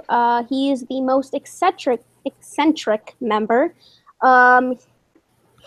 He is, I don't know, he can be seen as someone who is, I don't know, quick to speak. And that's someone we need, I guess. Ooh, this is kind of tough. He prides himself in being the only Tigger, so that gives him quite an ego. I don't know. All I right, don't know Sandy, Tigger Winnie the that Pooh. well. Okay, Gabby, you say he has quite an ego and he's quick to speak. Those are things that do not make a good president or a good leader. Bro. Okay. Trump. Winnie, exactly. Winnie the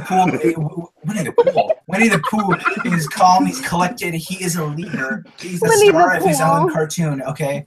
He is not quick to speak. He thinks about what he says. He's kind to others. He makes sure everyone has a fair opportunity for everything. He is very kind-hearted soul. While Tigger just does things. Tigger. He's bouncing and he's all over. That was beautiful. That was All right. beautiful. Although Tigger may have some kind of an ego, Winnie the Pooh doesn't know what the hell he's talking about half the time. Not to mention, he actually leans more on Piglet to help him figure anything out. And I wouldn't want a freaking president who'd be like, hey, I don't know what the hell I'm doing. Yo, what am I supposed to do? Well, Tigger can actually figure it out on his own. I mean, I think Tigger has more of a standing than... Okay, Tigger could figure things out on his own, but they would not turn out very well at all, okay? Winnie the Pooh would make sure everyone has an equal portion of honey, all right? And that's saying a lot because he loves his honey, all right? Tigger would just go bouncing around, breaking people's spines, probably. And the end of all his mischief. He doesn't know what the heck he That's so not true, but okay. Can I just make one point that I wanted someone to make when Gabby mentioned the Piglet thing?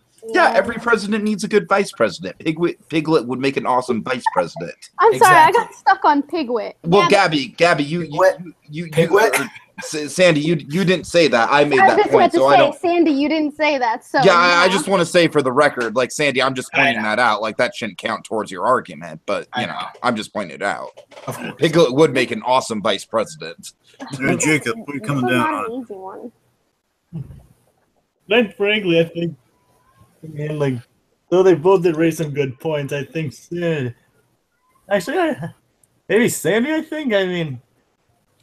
I definitely think Sandy came out of the gate like he had a million things to say about why Pooh would make a great president. And I was really impressed with them. I think Sandy should get this one.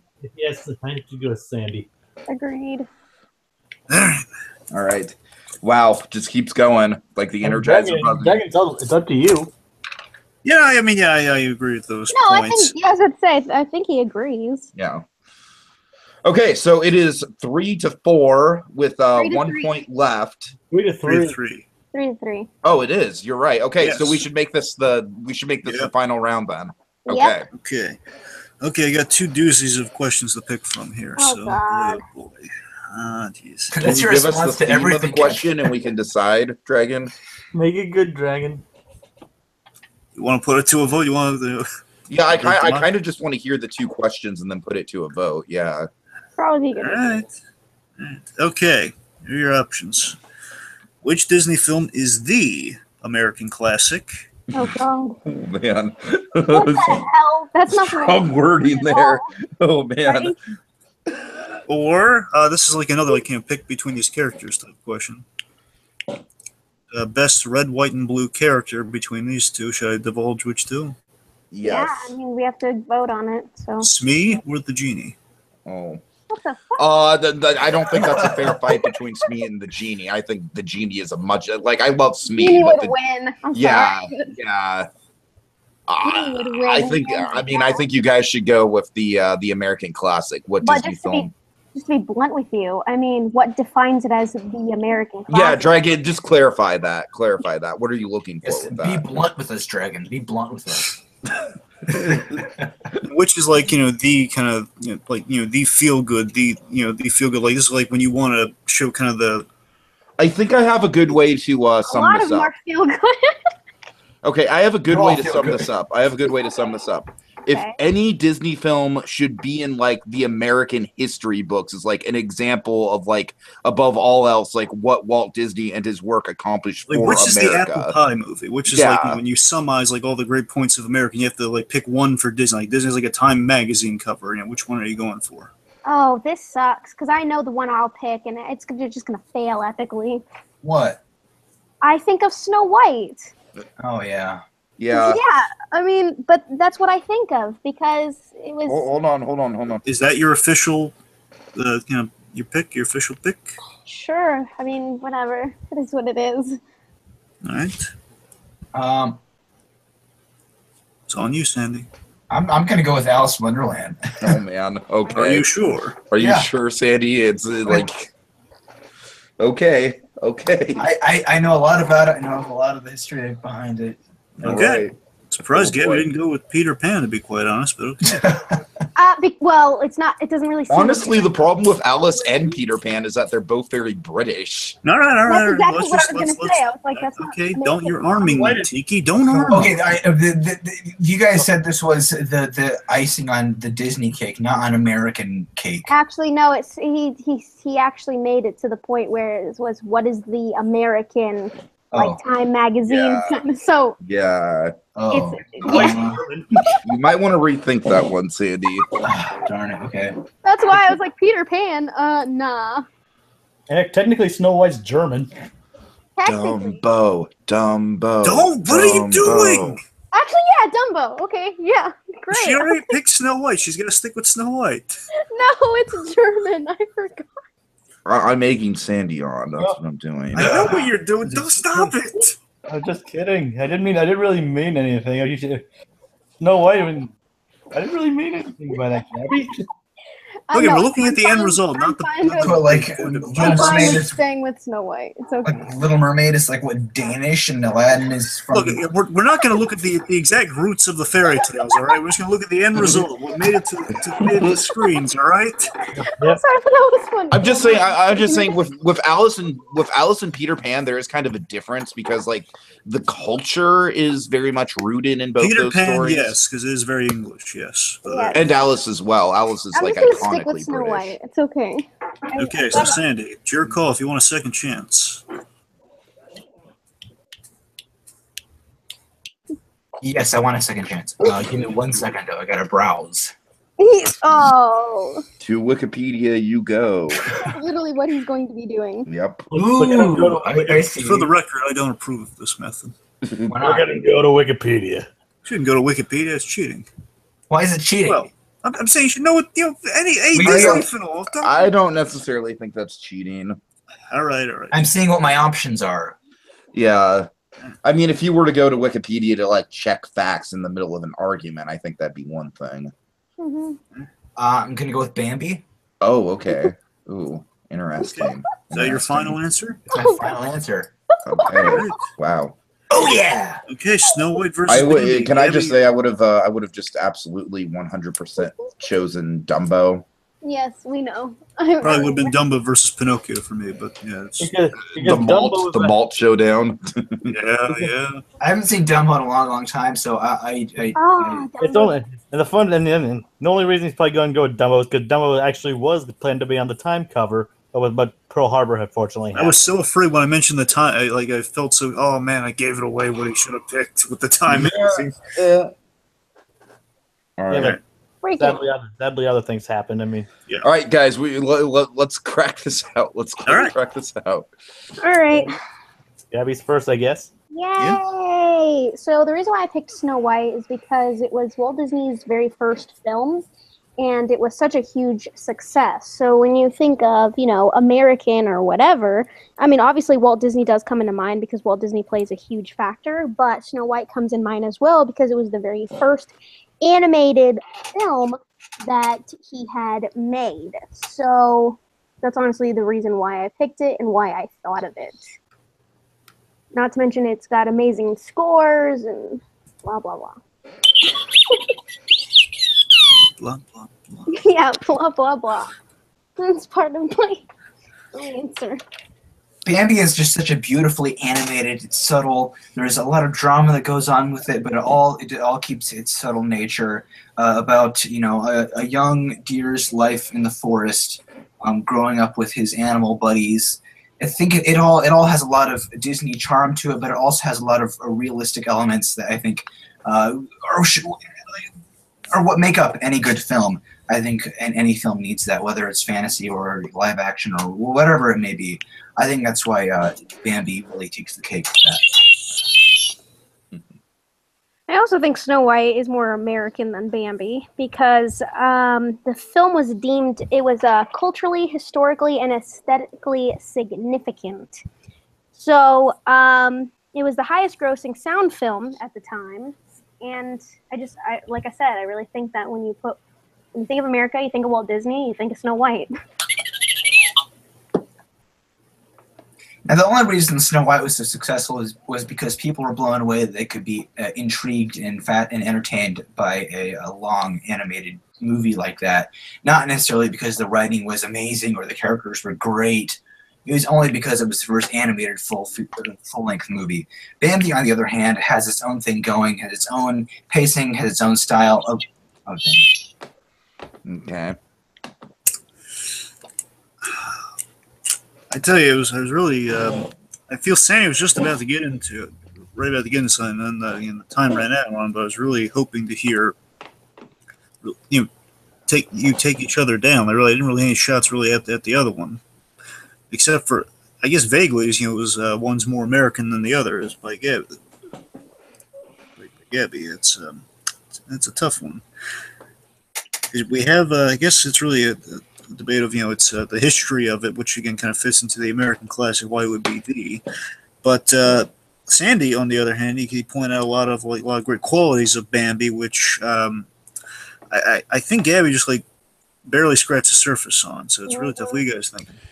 Yeah, you're right, Dragon. This is really close. I think in the context of the question, though, if we were just arguing what is the best film, I think Sandy would win, but I definitely think I heard more from Gabby about specifically why it's the quintessential American classic. And Sandy, frankly, didn't really get into the Americanness of it at all. He just sort of like I said, he had a very good argument for why it's a great film, but I didn't hear much about the American classic thing. So that's where I'm coming down on it. Jacob. Yeah, I kind of have to agree with what you said, with what you guys said. I mean, Gabby overall meant it was Walt's very first animated feature. It's deeply rooted in the basically what set America as and Disney itself as a powerhouse in animation in general.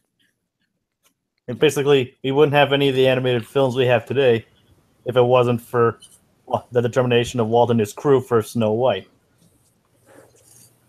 And Sandy, I mean, he did give us a great film, but why is it so cemented as the American classic? You feel like He could have like mentioned the influence it's had on. He so could have much- mentioned the mother's death for one. That's a big part of the American lexicon.